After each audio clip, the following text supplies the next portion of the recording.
हरि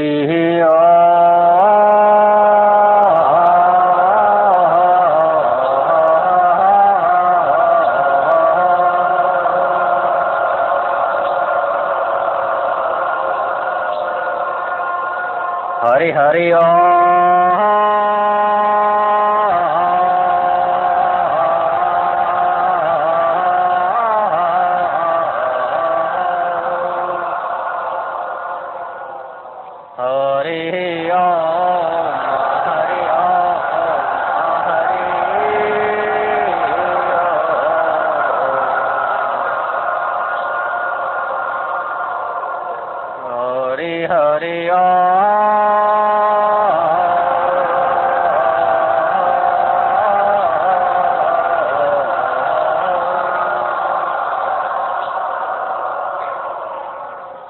हरि हरि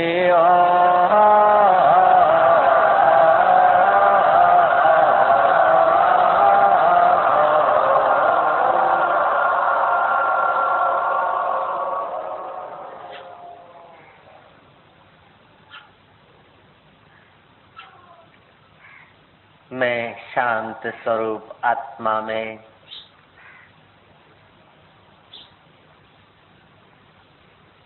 परितृप्त हो रहा हूँ। मेरा चित्त मुझ में मस्त हो रहा है। ओम का अर्थ है आत्मा। वह मैं आत्मा हूँ, अपनी सत्ता से ही अपना नाम ले रहा हूँ। तस्य वाचक प्रणव। पतंजलि महाराज कहते हैं कि उस पर ब्रह्म परमात्मा का प्रथम नाम, उसका वाचक जो है प्रणव ओमकार है।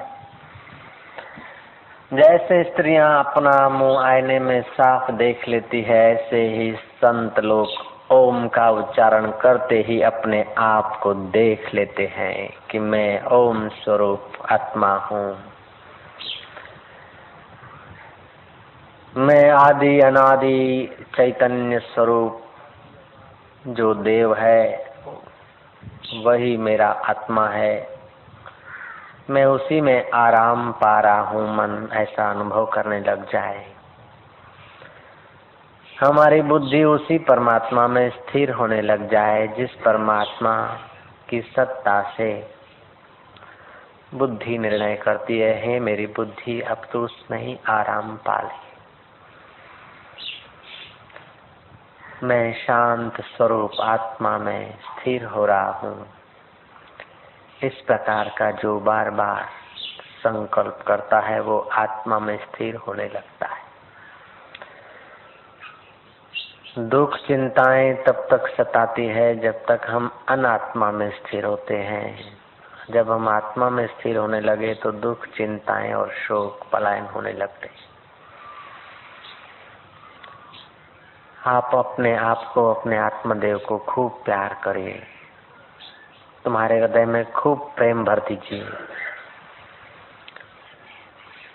जैसे गोपियां और ग्वाल बंसीधर की बंसी के नाद में अपने चित्त को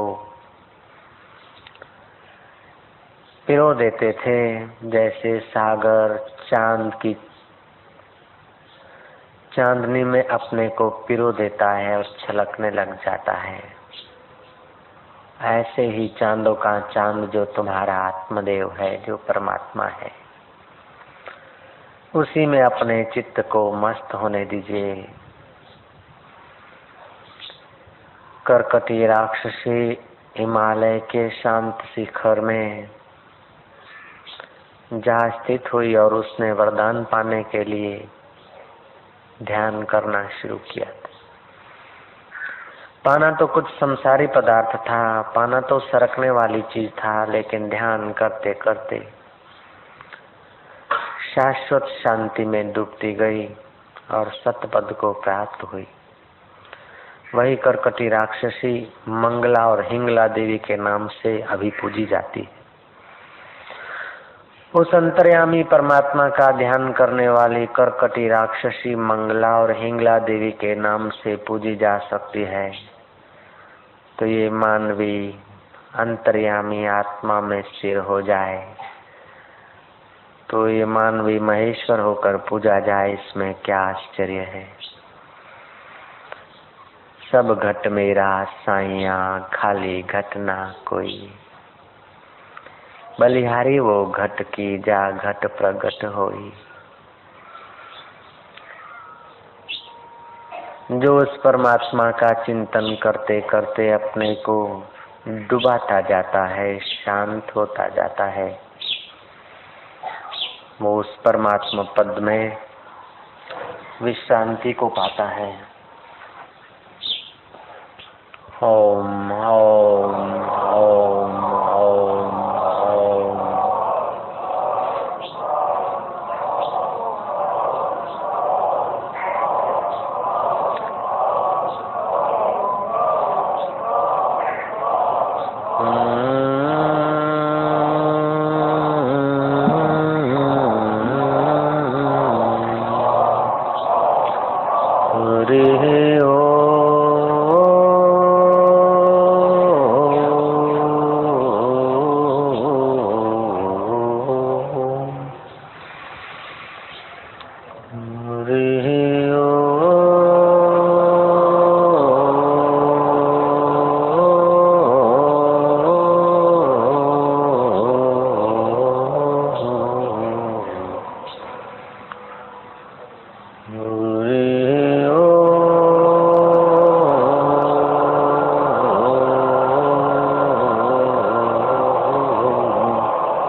मानसिक जप शांति से और प्रेम से करते जाएं। वैखरी का जप वाचा से होता है, मानसिक जप मध्यमा हृदय से उठती है, पश्यन्ति नाभि से उठती है और परा मूल से उठती है। वैखरी के बाद हम मध्यमा में जाएं और हृदय को खूब प्रसन्न, खूब प्यार से भर दें। साबर का सुहावना किनारा है, सावन का महीना है, सब महीनों का सरताज।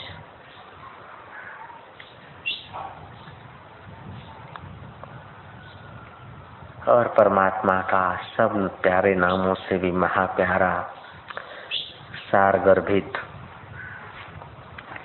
प्रणव है। इस प्रणव के अर्थ में, प्रणव की शांति में, प्रणव की मस्ती में तुम्हारे चित्त को मस्त हो जाने दो। हजारों कथाओं सुनने से भी ज्यादा लाभ है। सब सत्संग और कथाओं का सार यही है कि तुम अपने यार में मस्त हो जाओ। नाना प्रकार के इतिहास और पुराणों की गाथाओं में से यही क्रीम हमें पाना है। उमा कहूँ मैं अनुभव अपना, सत्य हरि भजन जगत सब स्वप्ना।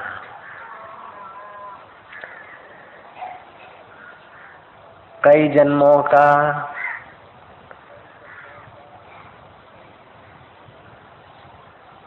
जन्म मृत्यु का कष्ट सहने के बाद सब जन्मों का फल स्वरूप समझो, सारे कष्टों का परिणाम समझो, ईश्वर की कृपा समझो, तुम्हारे भाग्य की लॉटरी समझो।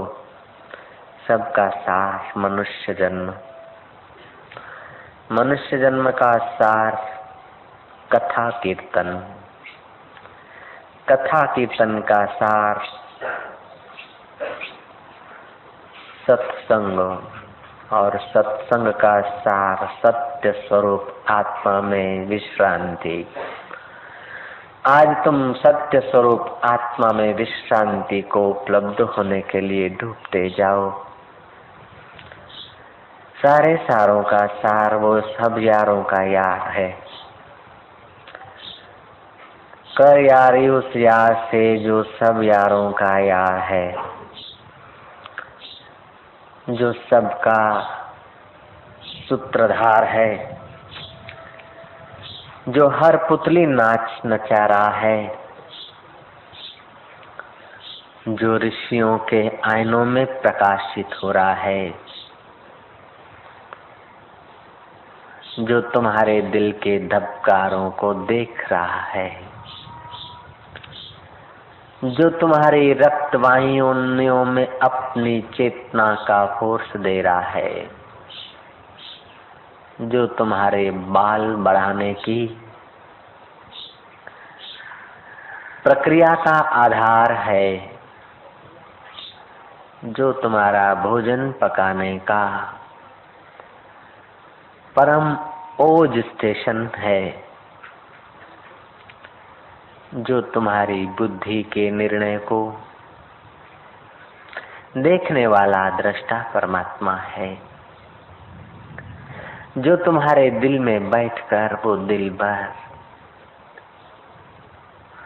तुम्हारी अनुकूल परिस्थितियों में तुम्हें हर्ष का स्वाद दिला देता है, प्रतिकूल परिस्थितियों में तुम्हारे चित्त के शोक को भी देखता है, हर्ष को भी देखता है। उस देखने वाले दिलबर में तुम्हारे मन को शांत होने दो। फिर काम की क्या मजाल है, क्रोध की क्या मजाल है, लोभ और मोह की क्या मजाल है, चिंता की क्या मजाल है कि तुम्हारे चित्त को चलित करे।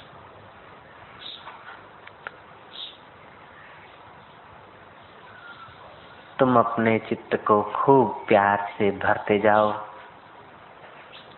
आनंद से भरते जाओ, क्योंकि वो परमात्मा आनंद स्वरूप है। आनंद स्वरूप परमात्मा को मिलने के लिए जा रहे हो तो तुम चिंतित होकर मत जाना, चिंता के चित्रे उतार देना। तुम शोकातुर होकर नहीं जाना, तुम निराशा का नकारा लेकर मत जाना, तुम तो परम प्रेम और आशा की किरणों के साथ अपने यार के करीब जाना। सम्राट से मिलने जाते हैं लोग तो वस्त्र सुंदर पहन के जाते हैं, सुसज्जित होकर जाते हैं। ये सम्राटों का सम्राट जो अंतर्यामी परमात्मा है, उससे मिलने जाना हो तो वासनाओं के गंदे वस्त्रों को फेंक दो, अहंकार के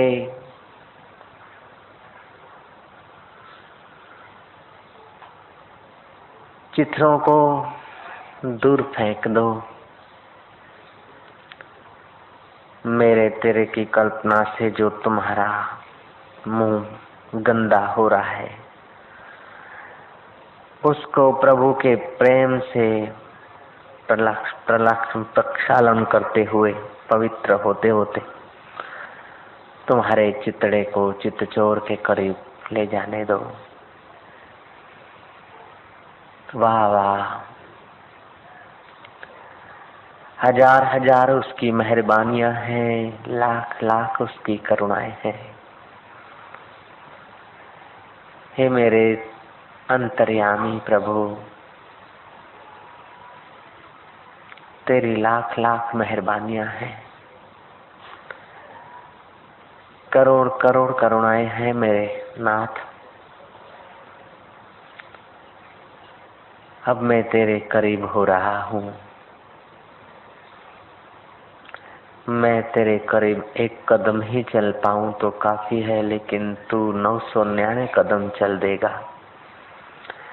मैं तेरे करीब आने का विचार करने मात्र से तू तुरंत ही अपनी कृपा से मेरे चित्त को अपनी ओर खींचता है।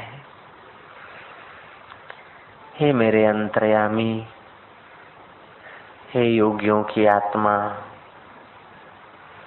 हे भक्तों के भगवान, जैसे उदालक राजकुमार में से उदालक ऋषि बन गया,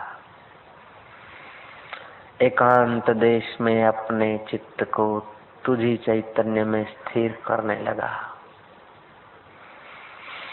ऐसे ही सावन के उच्च महीने में जैसे प्रकृति सावन के महीने में सुसज्जित हो जाती है, नव पल्लवधारी हो जाती है, सौंदर्य से सज धज कर मानो आकाश से अपना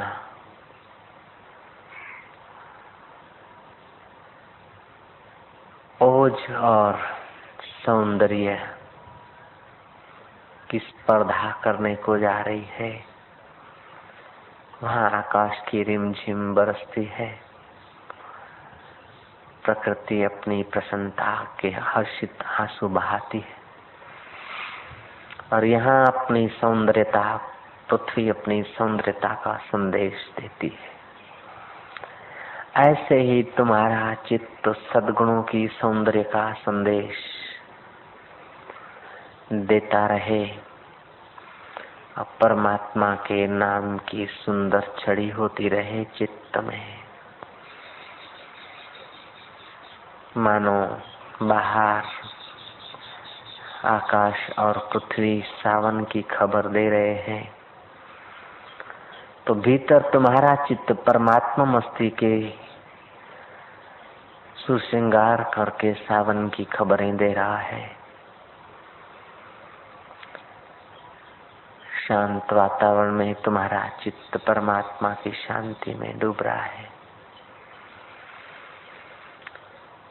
लिखी लिखी लिखी जग लिखो, पढ़ी पढ़ी पढ़ी क्या की। तुलसी हृदय रघुवीर न चीना, बिरथा जन्म दी। खूब लिखाई पढ़ाई हुई, खूब सुना, बहुत सुना, कई कथाएं और वार्ताएं सुनी, श्रोत पवित्र हुए, कई मंत्र और श्लोक सुने, कई पुराणों की कथाएं सुनी। अब तो जिस परमात्मा से सुना जाता है उसी से मिलने जा रहे हैं, जिसी से वाणी उठती है उसी में अपनी वृत्ति को स्थिर करने को जा रहे हैं। मुझे वेद पुराण कुरान से क्या, मुझे प्रेम का पाठ पढ़ा दे कोई। मुझे मंदिर मस्जिद जाना नहीं, मुझे सत्य का गीत सुना दे कोई। मुझे वेद पुराण कुरान से क्या, मुझे प्रेम का पाठ पढ़ा दे कोई। न हो मंदिर मस्जिद चर्च जहाँ, न हो पूजा नमाज में फर्क वहाँ। बस प्रेम ही प्रेम की सृष्टि मिले, अब नाव को खैक चलो वहाँ। जहाँ शुद्ध सात्विक आत्म प्रेम का संगीत सुनाई पड़े, जहाँ आपका चित्त परमात्मा शांति का अनुभव करने लगे, वैसी गहरी शांति में तुम्हारे चित्त को डूबने दो। अगर चित्त तुम्हारा परमात्मा की शांति में डूबने से आनाकानी करता हो, तुम्हारा मन यदि बाहर भागता हो, तो उसे एक शमशान यात्रा करा दो। तुम्हारे मनीराम को शमशान यात्रा का अनुभव करा दो। कल्पना करो, आखिरी बारात तुम्हारी निकलने को है। तुम बैठे हो कुर्सी पर, एकाएक तुम्हारा सिर दर्द हो गया, बाम लगाया, गोली खाया, जो इलाज किया त्यों मर्ज बढ़ता गया। आप छटपटा रहे हैं, हरिओम ओम करके आप अपने श्वास आखिरी गिन रहे हैं। तुम ढल पड़े हो, कुटुंबी एकत्रित हो गए हैं, रिश्तेदार अपना रिश्ता याद करके कोई तुम्हें बाप के नाम से बुला रहा है, कोई तुम्हें भाई के नाम से बुला रहा है, कोई तुम्हें काका के नाम से बुला रहा है, कोई तुम्हें मित्र के उल्हावने नाम से बुला रहा है कि भाई शू थयो यार, अभी तो तुम कह रहे थे कि कल अपने फलानी जगह जाएंगे, 1 घंटा पहले तो तुम ठीक थे यार, क्या हुआ, उठो उठो उठो, लेकिन तुम उठने से गए। तुम्हारा ये आज तक का संभाला हुआ जो देह है, उस देह से प्राण पखेरु उड़ गया, तुम्हारा शरीर ढल पड़ा है जमीन पर, कुर्सी पर, सोफा पर। कुटुंबी रिश्तेदार चिल्लाते हैं, आखिर चिल्लाने से क्या चलेगा। ये तुम्हारा देह, आज तक जिसको मैं मानते थे, वे कपड़े तुमने छोड़ दिए। आज तक जिन वस्त्रों को तुम मैं मानते थे, ये वस्त्र तुमने उतार दिए। अब इस शरीर को नहलाने के लिए, अर्थी पे सजाने के लिए तैयारियां की जा रही है। तुम्हारे शरीर पर चादर डाल देते हैं और कुटुंबी अपना जैसा जिसका संबंध और जैसा जिसका मोह, जितना मोह उतना वे रुदन कर रहे हैं। तुम्हारे शरीर को नहलाने की तैयारियां कर रहे हैं। बांस लाने वाले व्यक्ति बांस लेने गए हैं तुम्हारा आखिरी पलंग सजाने के लिए, तुम्हारे लिए आखिरी खटिया बनाने के लिए। कोई बाजार में हरे बांस लेने गया है, कोई नारियल लेने गया है, कोई कूड़ा और सामान लेने गया है, तो कोई तार और टेलीग्राम करने गया है, कोई टेलीफोन पर जा बैठा है, रिंग घुमाए जा रहा है कि फलाना भाई चल दिया। तुम्हारे मन को महसूस कराओ कि अंतिम एक घड़ी ऐसी आने वाली है। हे मनीराम, जिस संसार के लिए तू भागा दौड़ी करता है और जिस शरीर के लिए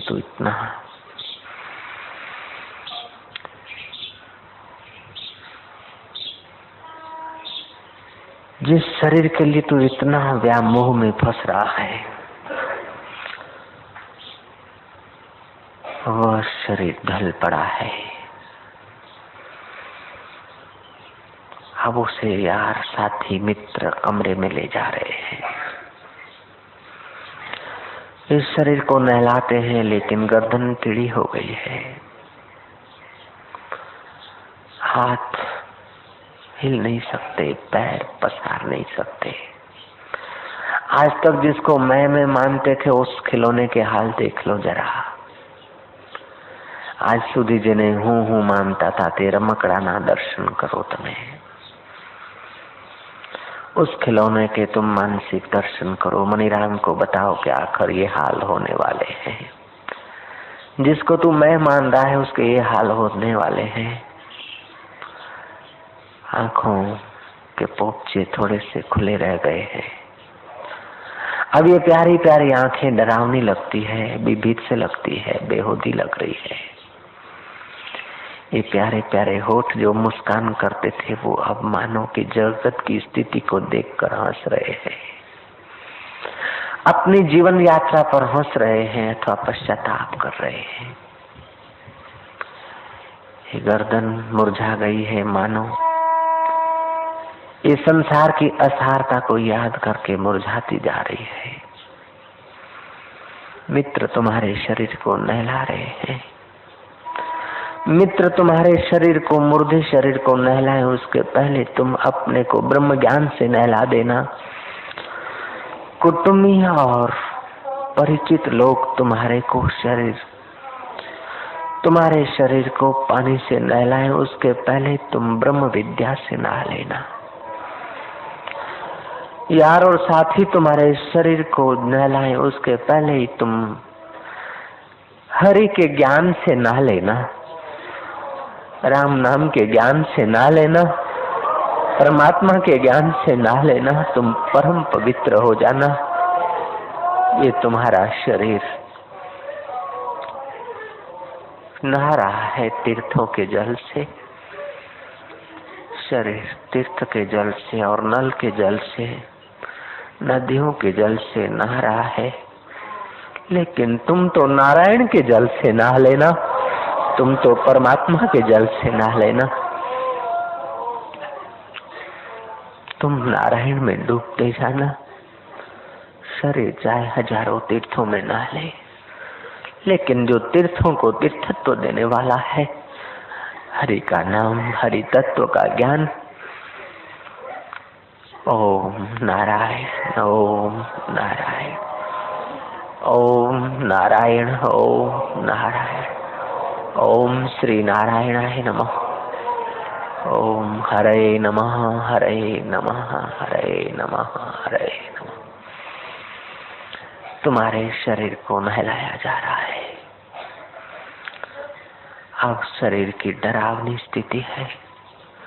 कोई तुम्हें माँ कह रहा था, कोई तुम्हें देरानी कह रहा था, कोई तुम्हें भाभी कहता था, कोई तुम्हें दादी कहता था। जिसको दादी कहते थे, भाभी कहते थे, माँ कहते थे, काकी कहते थे, वो काकी अब आंख उठा के देखने के काबिल नहीं रही।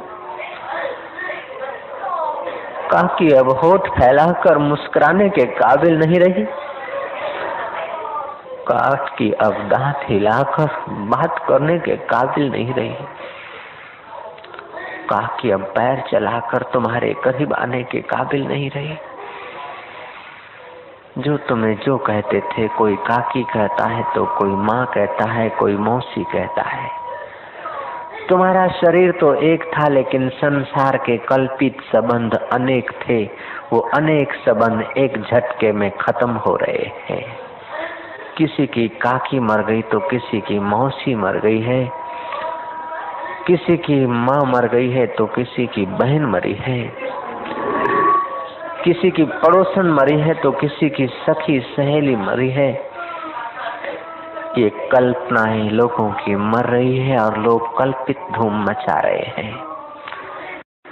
तुम्हारा शव स्नान करके अर्थी पर सोए उसके पहले उन लोगों के संबंध सो रहे हैं, उन लोगों की मित्राचारी समाप्त हो रही है, उनके रिश्ते और नातों के धागे खत्म हो रहे हैं, टूट रहे हैं। जिन रिश्ते और नातों को आज तक संभालने के लिए हम लोगों ने तन तोड़ मेहनत किया था, जिन रिश्ते और नातों को खुश रखने के लिए जीवन में न जाने कितने कितने दिल दुखाए थे, कुछ दिलों को रिझाने के लिए न जाने कितने कितने दिल दुखाए थे, कुछ दिलों को मिलने के लिए न जाने कितनी बार हम दिलबर से बिछड़े थे। आज वे सब अपने मित्र अपने नहीं पराए हो रहे हैं। वो एक दूसरे को इशारा कर रहे हैं कि अब जल्दी करो, समय बीता जा रहा है, भूख लगी है, बच्चों को भूख लगी है, किसी को ड्यूटी पे जाना है, किसी को स्टेशन पर जाना था। अब वो बाहर से तो मित्राचारी तुम्हारी निभा रहे हैं, लेकिन भीतर से उनको कहीं और निभाना है। उनको पता नहीं कि उनके भी यही हाल होने हैं। तुम दुनिया से कब तक निभाते रहोगे? इस शरीर को कब तक सजाते रहोगे? इन मरने वाले मित्रों से कब तक मिलते रहोगे? बाबा, तुम अब अपनी ज्ञान की आंख खोलो। अमर आत्मा से मिलने के लिए कदम बढ़ाओ। उस यार से एक बार मिलो जिससे कभी बिछड़ना न पड़े। इन शरीरधारियों के संबंध तो यही है, शमशान तक की यारी, मशान घाट तक की यारी भी सब नहीं निभा सकते हैं। कोई बहाना बनाकर छटक रहा है तो कोई जल्दी करने के इशारे दे रहा है। कोई तुम्हारी उपयोगिता को याद करके रो रहा है। तुम चले गए हो इस बात का रुदन नहीं आता, लेकिन उनका क्या होगा? तुम ऐसे थे वैसे थे, उनको सुख मिलता था, उसलिए वे बेचारे रो रहे हैं। अब ये तुम्हारा बहुमूल्य शरीर, जिसको जरा गर्मी जरा सर्दी लगती थी तो तुम साधन बसा लेते थे, हीटर और कूलर और एयर कंडीशनर और पंखे खोज लेते थे। वो शरीर अब सदा के लिए अग्नि को मिलने जा रहा है, हवाओं से मुलाकात करने को जा रहा है। शरीर को, तुम्हारे शरीर को वस्त्र पहराते हैं, कपड़ा पहरावे छे नवा कोरा सारा। नवा पहराओ, कोरा पहराओ, सारा पहराओ, सुतराऊ पहराओ। 2 घंटों के लिए तो पहरेगा और क्या करेगा? पहरा लो भैया। तुम्हारे शव को नहला दिया, कपड़े पहरा दिए, अर्थी पर सुला दिया है।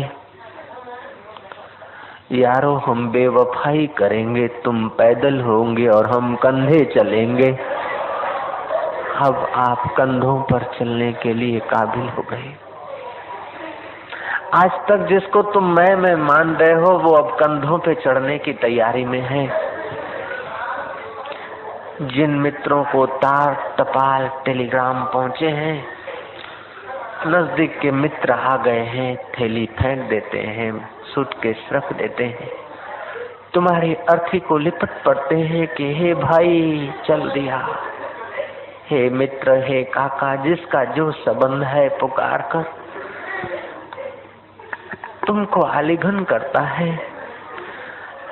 ओ मेरी मौसी, ओ मेरी माँ, ओ मेरी काकी, ओ मेरी बहन, अपनी अपनी कल्पना का संबंध याद करके आगंतुक मित्र तुम्हें गले लगता है, लेकिन अब गला कोई जवाब नहीं दे सकता है।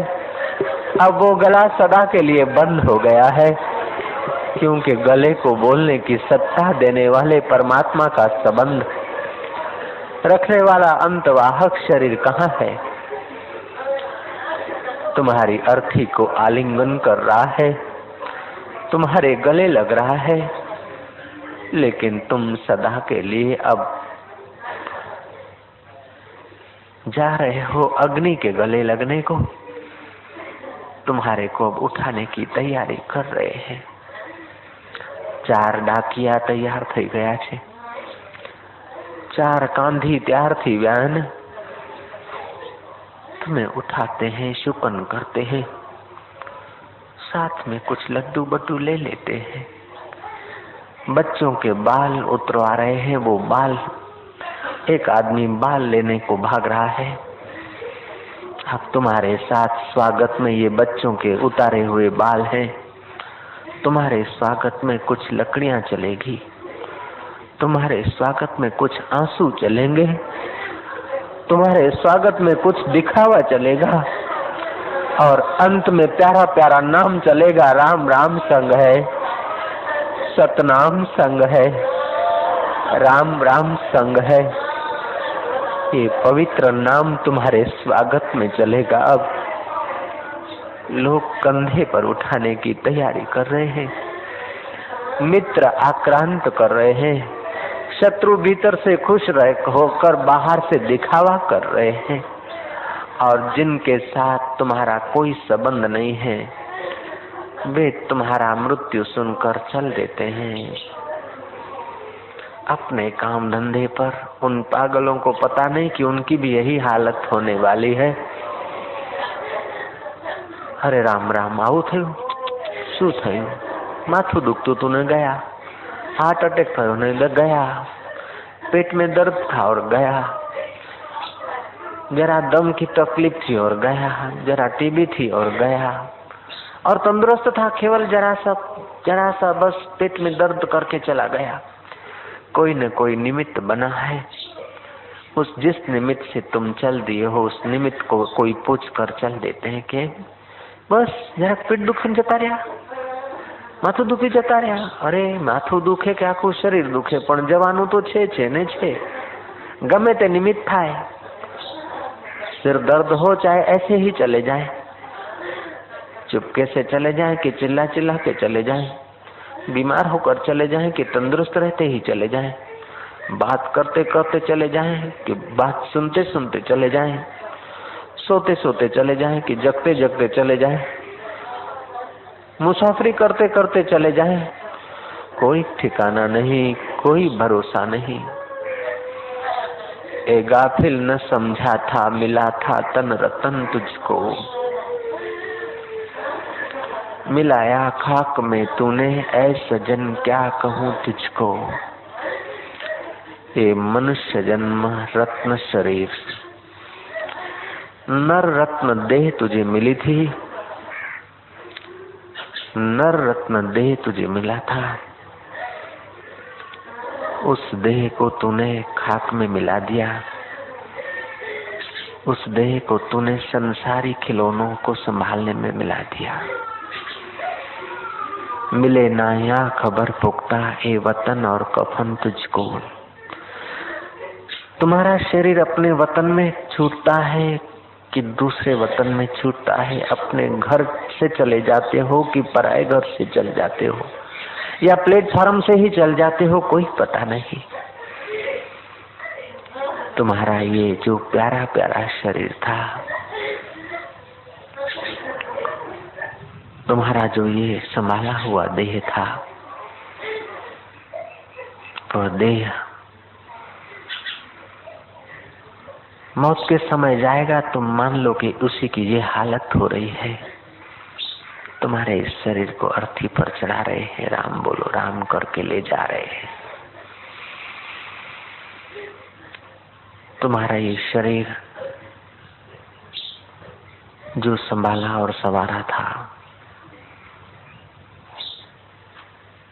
वो अब मशान में संभालने को लिया जा रहा है। देखो इस शरीर की हालत दृष्टा बनकर। रोने से काम नहीं चलेगा, रोने से मौत नहीं छोड़ेगी। जरा समझो। सैकड़ों लोग समझ रहे हैं, तुम लोग क्यों रोते हो? रोने से मृत्यु नहीं जाती, समझने से मृत्यु से पार होता है। मैं तुम्हें शमशान यात्रा की कल्पना के द्वारा शमशान से सदा के लिए पार होने की कोई टेक्निक सिखाता हूँ। बार बार तुम्हारी मौत न हो, ऐसे अमर जीवन को आमंत्रित करने के लिए मौत को पहले बुलाया जाता है। काम नहीं चलेगा।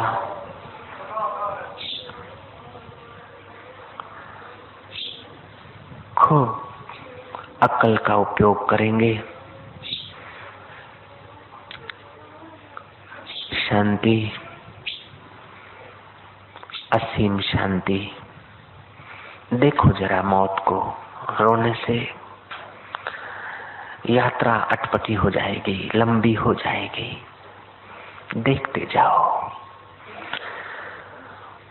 तुम अपने अंदर की आंख से देखो कि जिसको आज तक मैं मान रहे थे वो मर रहा है। तुम्हारा मैं मर रहा है, तुम नहीं मर रहे हो, रोते क्यों हो? तुम्हारा देह मर रहा है, तुम विदेही हो, रोते क्यों हो पागल कहीं के?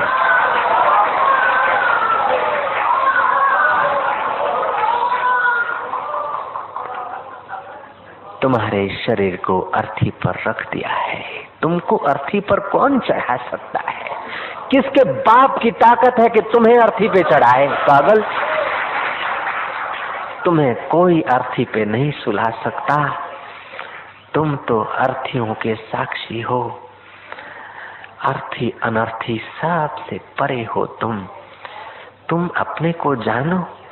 अपने को शरीर मानोगे तो रोते ही रहोगे बाबा।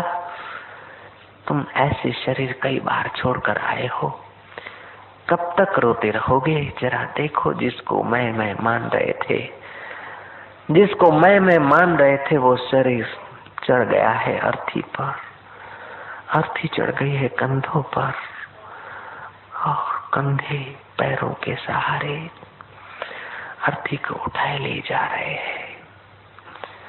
पैर पृथ्वी के सहारे हैं, पृथ्वी जल के सहारे है, जल तेज के सहारे है, तेज वायु के सहारे है, वायु आकाश के सहारे है, आकाश महातत्व के सहारे है, महातत्व प्रकृति के सहारे है, प्रकृति परमात्मा के सहारे है। तुम परमात्मा के सहारे उठाए जा रहे हो, रोते क्यों?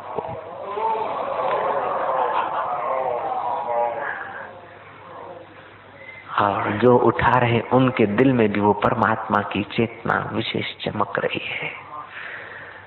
फिर तुम्हारे को रोने की क्या जरूरत है? बिल्ली आती है तो कबूतर आंख बंद कर लेता है। आंख बंद कर लेने से कोई बिल्ली छोड़ देगी कबूतर को? मौत की बात सुनकर रोने से कोई मौत तुम्हें छोड़ देगी?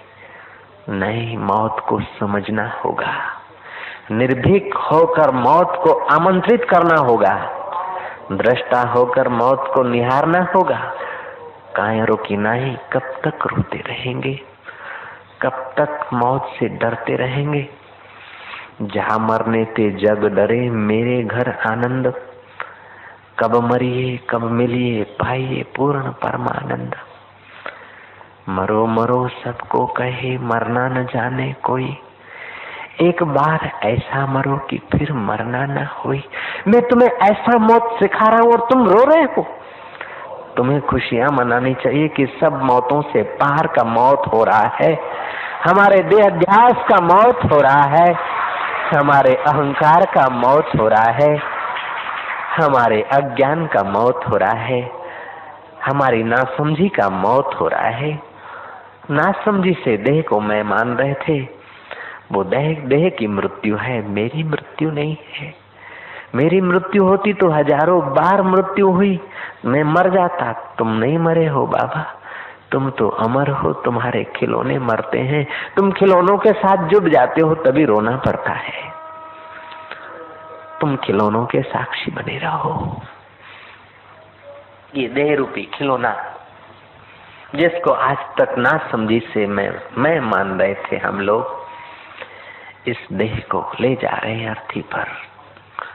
राम बोलो भाई राम, राम बोलो भाई राम, राम बोलो भाई राम, राम बोलो भाई राम। देखो ये नाटक कैसे बीता जा रहा है। जिंदगी भर जो नाचा था, जिंदगी भर जिसने खाया था, खिलाया था, हंसा था, हंसाया था, रोया था, रुलाया था, गाया था, सुनाया था, आज देखो ये खिलौना कहाँ जा रहा है। एक स्वप्न मात्र हो गई, जिंदगी ख्वाब हो गई। शिव जी ने कितना सत्य कहा, कितना सुंदर कहा। उमा कहूँ मैं अनुभव अपना, सत्य हरि भजन जगत सब सपना। मेरे पूज्य गुरुदेव लीलाशाह बापू जब अंतिम श्वास ले रहे थे, तब मुझे कहा कि देख 93 साल का स्वप्न मेरा पूरा हो रहा है, मैं नहीं मरता। देख बेटा, मैं नहीं मरता, स्वप्न पूरा हो गया, खेल पूरा हो गया, अब जा रहे हैं। जैसे लीलाशाह बापू नहीं मरते हैं, ऐसे तुम भी नहीं मरते हो। लेकिन वे महापुरुष जान गए, उसलिए हमारे हजारों हजारों प्रणाम हो उनके चरणों में। जिन्होंने जान लिया है कि मैं नहीं मरता, ये स्वप्न पूरा हो रहा है। उमा कहूँ मैं अनुभव अपना, सत्य हरि भजन जगत सब स्वप्न। जिंदगी एक ख्वाब है, ख्वाब पूरा हो गया। कोई पुत्र होने का ख्वाब देखता है, कोई पिता होने का ख्वाब देख रहा है, कोई माँ होने का ख्वाब देख रही है, कोई मौसी होने का ख्वाब देख रही है, कोई दुखी होने का ख्वाब देख रहा है, कोई सुखी होने का ख्वाब देख रहा है, कोई पटावाला होने का ख्वाब देख रहा है, कोई साहब होने का ख्वाब देख रहा है, कोई प्रेसिडेंट होने का ख्वाब देख रहा है, कोई प्राइम मिनिस्टर होने का ख्वाब देख रहा है, कोई साधु होने का ख्वाब देख रहा है, तो कोई गृहस्थी होने का ख्वाब देख रहा है। ये हम सब ख्वाब देख रहे हैं क्योंकि हम सोए हैं। मोह निशा सब सोवन हारा, देख ही स्वप्न अनेक प्रकारा। तुलसीदास बाबा ने क्या वेदांत कहा है। मोह की निशा में, मोह क्या है? इस देह को मैं मानना और देह के संबंधियों को और साधनों को मेरा मानना, ये मोह है। मोह निशा सब सोवन हारा, देख ही स्वप्ने अनेक प्रकारा। तुमने अनेक प्रकार के स्वप्ने देखे थे, अब एक स्वप्न टूट रहा है, फिर नया स्वप्न जुड़ जाएगा। यदि रोते रहोगे तो नया स्वप्न जुड़ जाएगा, और जगते रहोगे तो तुम अब क्या बनोगे, क्या बोलूं। तुम वो हो जाओगे कि तुम्हारे चरणों में मेरे हजार हजार प्रणाम होंगे, तुम ऐसे बन जाओगे यदि तुम सावधान रहे तो। मैं तुम्हारी तो पूजा करता हूँ, 12 बजे तक गुफा में कमरे में रहता हूँ, 12 बजे आया हूँ इधर तुम्हारे बीच। मैं क्या कर रहा था? कोई शक्कर की दुकान पे थोड़े बैठा था, तुम्हारी पूजा कर रहा था, तुम्हारा ही ध्यान कर रहा था, तुम्हारा ही चिंतन कर रहा था। लेकिन खबरदार, जिसको तुम मैं मानते हो उसका चिंतन नहीं करता था। जिसको कृष्ण मैं मानते हैं, जिसको लीलाशाह बापू मैं मानते हैं, उसका मैं चिंतन करता था। और तुम वही हो। जिसका मैं ध्यान करता हूँ तुम वही हो। जिसको मैं नमस्कार करता हूँ तुम वही हो। जिसको मैं परमात्मा कहता हूँ तुम वही हो। तुम जरा जगो तो सही भैया। ओम ओम ओम ओम ओम ओम ओम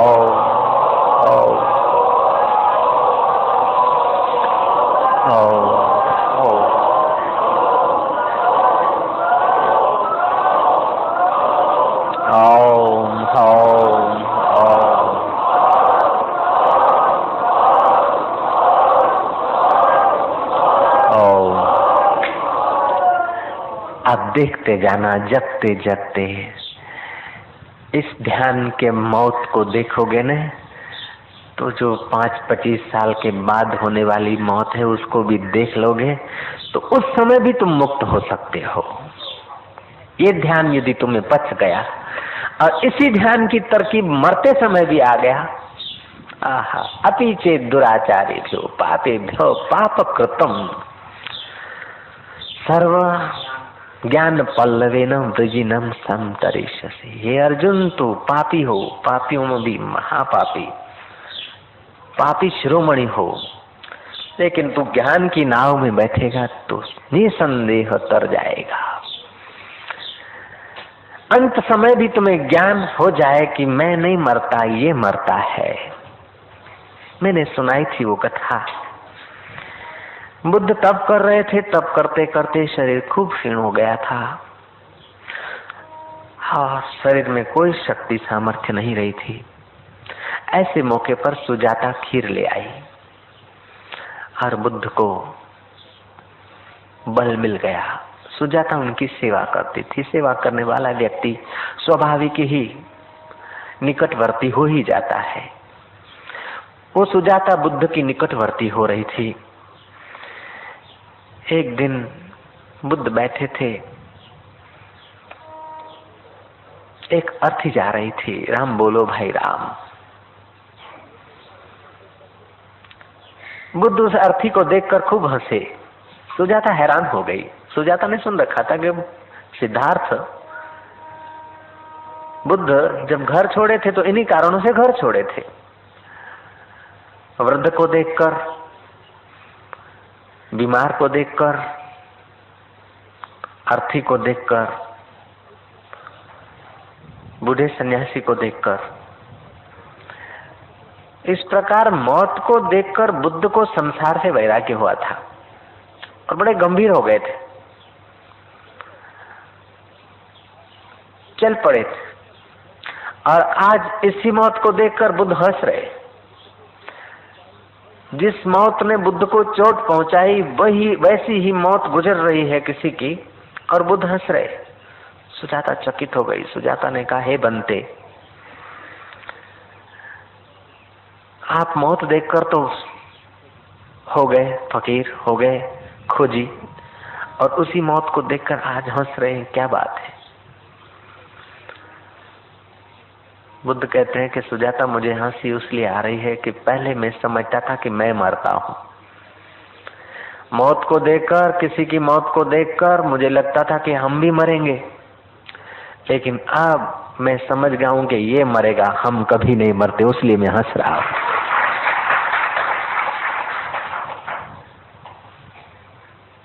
मैं तुम्हें ध्यान के द्वारा रुलाना नहीं चाहता हूं। मैं मौत की मानसिक यात्रा करवाकर तुम्हें भयभीत नहीं करना चाहता हूं, लेकिन मैं तुम्हें एक ठोस सत्य के दीदार कराना चाहता हूं। जो मौत घटेगी और बेहोशी में मौत घटेगी, नासमझी में मौत आए, उसके पहले हम मौत को समझ लें। और वो मौत आएगी जरूर। जिसको तुम मैं मान रहे हो उसकी मृत्यु जरूर होगी, और जिसको कृष्ण मैं मान रहे हैं, गुरु लोक मैं मान रहे हैं, शिव जी मैं मान रहे हैं, शास्त्र मैं मान रहे हैं, जिसको जो तुम्हारी असली मैं है, उसकी मौत नहीं होती। तो हम तुम्हारी नकली मौत, तुम्हारी नकली मैं की जो मौत है, उसकी यात्रा करा रहे हैं। तुम सहयोग दो, यात्रा में रो मत, कदम उठाओ ना।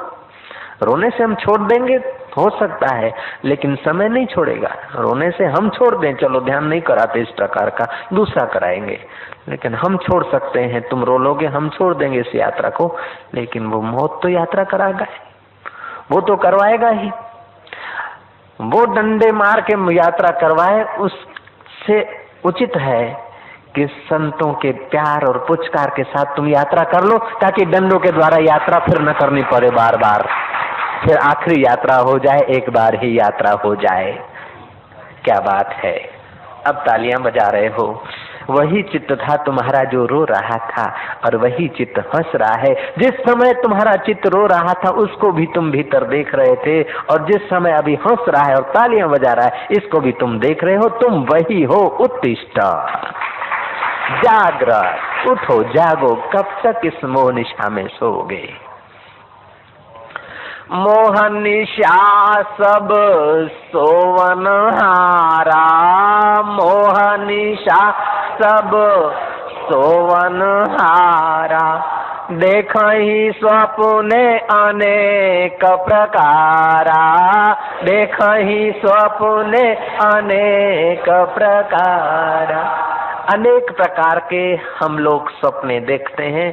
अब उन स्वप्नों से यदि आप उब गए हो, तो अगर उन स्वप्नों से तुम्हें कोई सार हाथ न लगा हो, तो स्वप्ने में जो कुछ हाथ लगा है, जागृत में वो कोई सार होता नहीं है। स्वप्ने में तुम प्राइम मिनिस्टर बन गए और आंख खुली तो हता त्यों न त्या, और स्वप्ने में तुम्हें जेल मिल गई 10 साल की, न करे नारायण, लेकिन आंख खुली तो कुछ नहीं। ऐसे ही सारा जगत है। तुम राजा होकर जिए तो क्या फर्क पड़ता है, और मास्टर होकर जिए तो क्या फर्क पड़ता है, मिनिस्टर होकर जिए तो क्या फर्क पड़ता है, साधक होकर जिए तो क्या फर्क पड़ता है, सन्यासी होकर जिए तो क्या फर्क पड़ता है। तुम अपने आप में जगे कि नहीं जगे, मुख्य बात यह है। तुम्हारा स्वप्न टूटा कि नहीं टूटा। स्वप्ने हो भिखारी नृप, रंक नागपति हो, जागे लाभ न हानि कछु, तिम प्रपंच जिय जग सो, सियावर रामचंद्र की जय। तुम जब जगोगे न, तो तुम्हें पता चलेगा क्या है। गरीबी भी कुछ नहीं, अमीरी भी कुछ नहीं, शाही और गदाई क्या कफन किस्मत में आखिर। और कफन तुझको नहीं मिलता, इसको मिलता है जिसको तू मैं मान रहा है। सचमुच में तू वो मैं नहीं है। ऐसी मैं तो तू हजारों बार छोड़कर आया है, 84 लाख बार, न जाने कितनी 84 की चौकड़ियां तू छोड़कर आया है। तू इतना महान है कि अरबों अरबों शरीर छोड़कर आया, फिर भी तेरा कुछ नहीं बिगड़ा। तो अब इस शरीर की काल्पनिक यात्रा में तू रो रहा है? नहीं, अब चलो यात्रा में फिर से।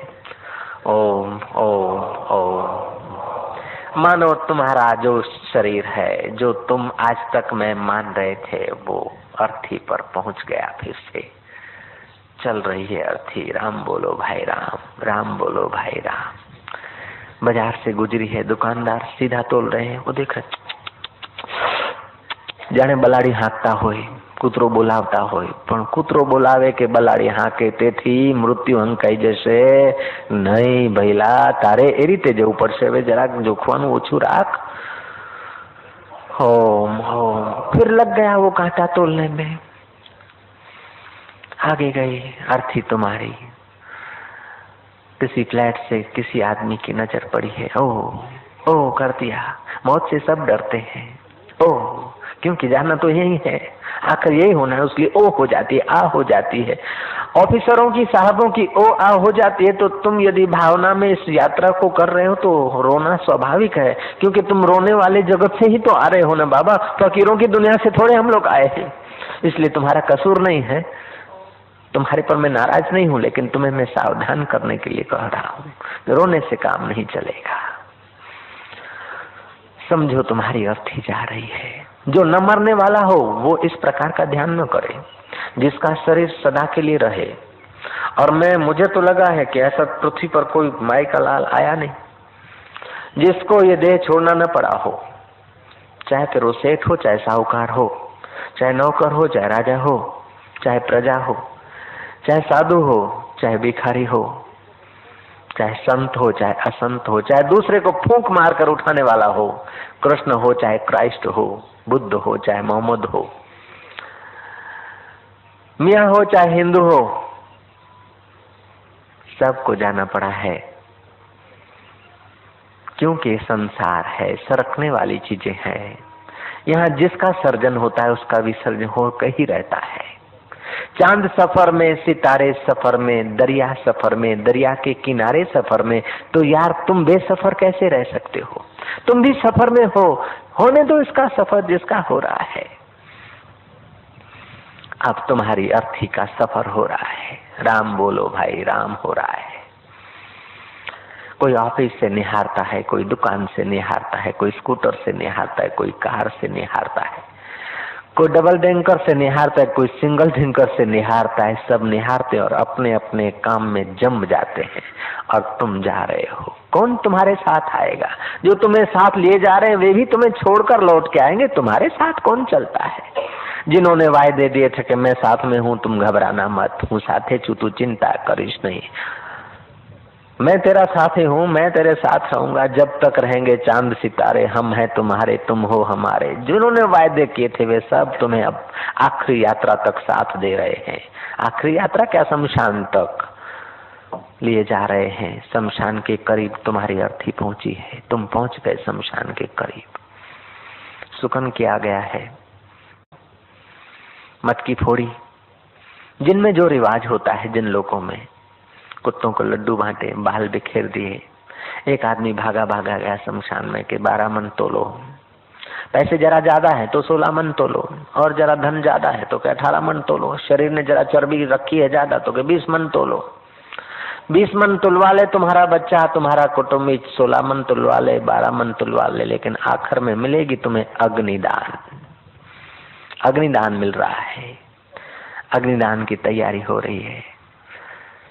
मजदूर लकड़ियां तोल रहे हैं। तुम्हारे जीवन का सारा नफा और नुकसान, कर्म और धर्म, सुख और दुख जिसके कारण थे उसको आज 12 मन में पूरा किया जा रहा है।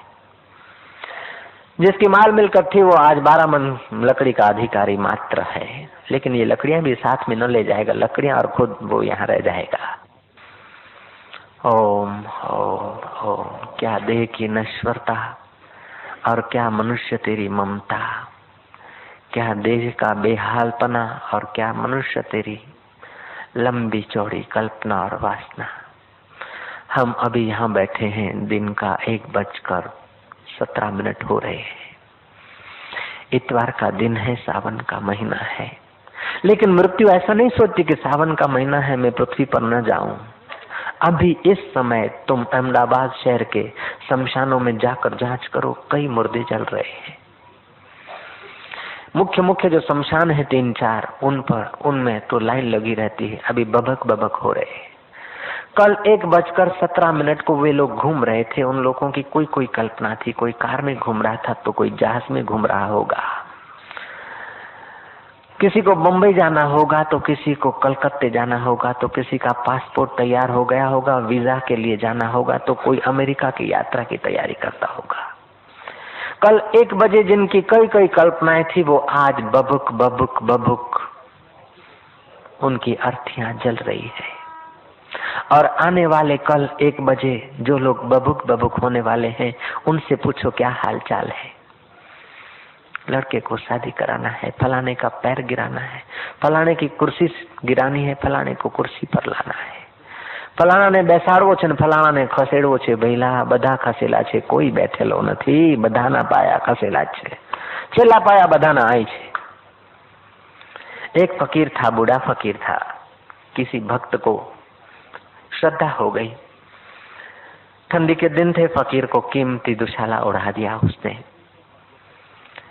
एक नंबरिया ने देखा कि कीमती दुशाला है, जब बेचूंगा तो कुछ पैसे मिल जाएंगे, सट्टा खेलूंगा। फकीर को उड़ाकर वो भक्त तो चला गया। कुछ घड़ियों में वो जवान ने दुशाला खींचा, ले भागा। बूढ़ा फकीर उसके पीछे पीछे थोड़ा सा गया, फिर मुझ पर हाथ रख के बोला कि बेटा तू कितना भी भाग, लेकिन मैं तेरे को छोड़ूंगा नहीं। ऐसा करके वो शमशान के तरफ भागने लगा। वो आदमी तो भागा गांव के तरफ।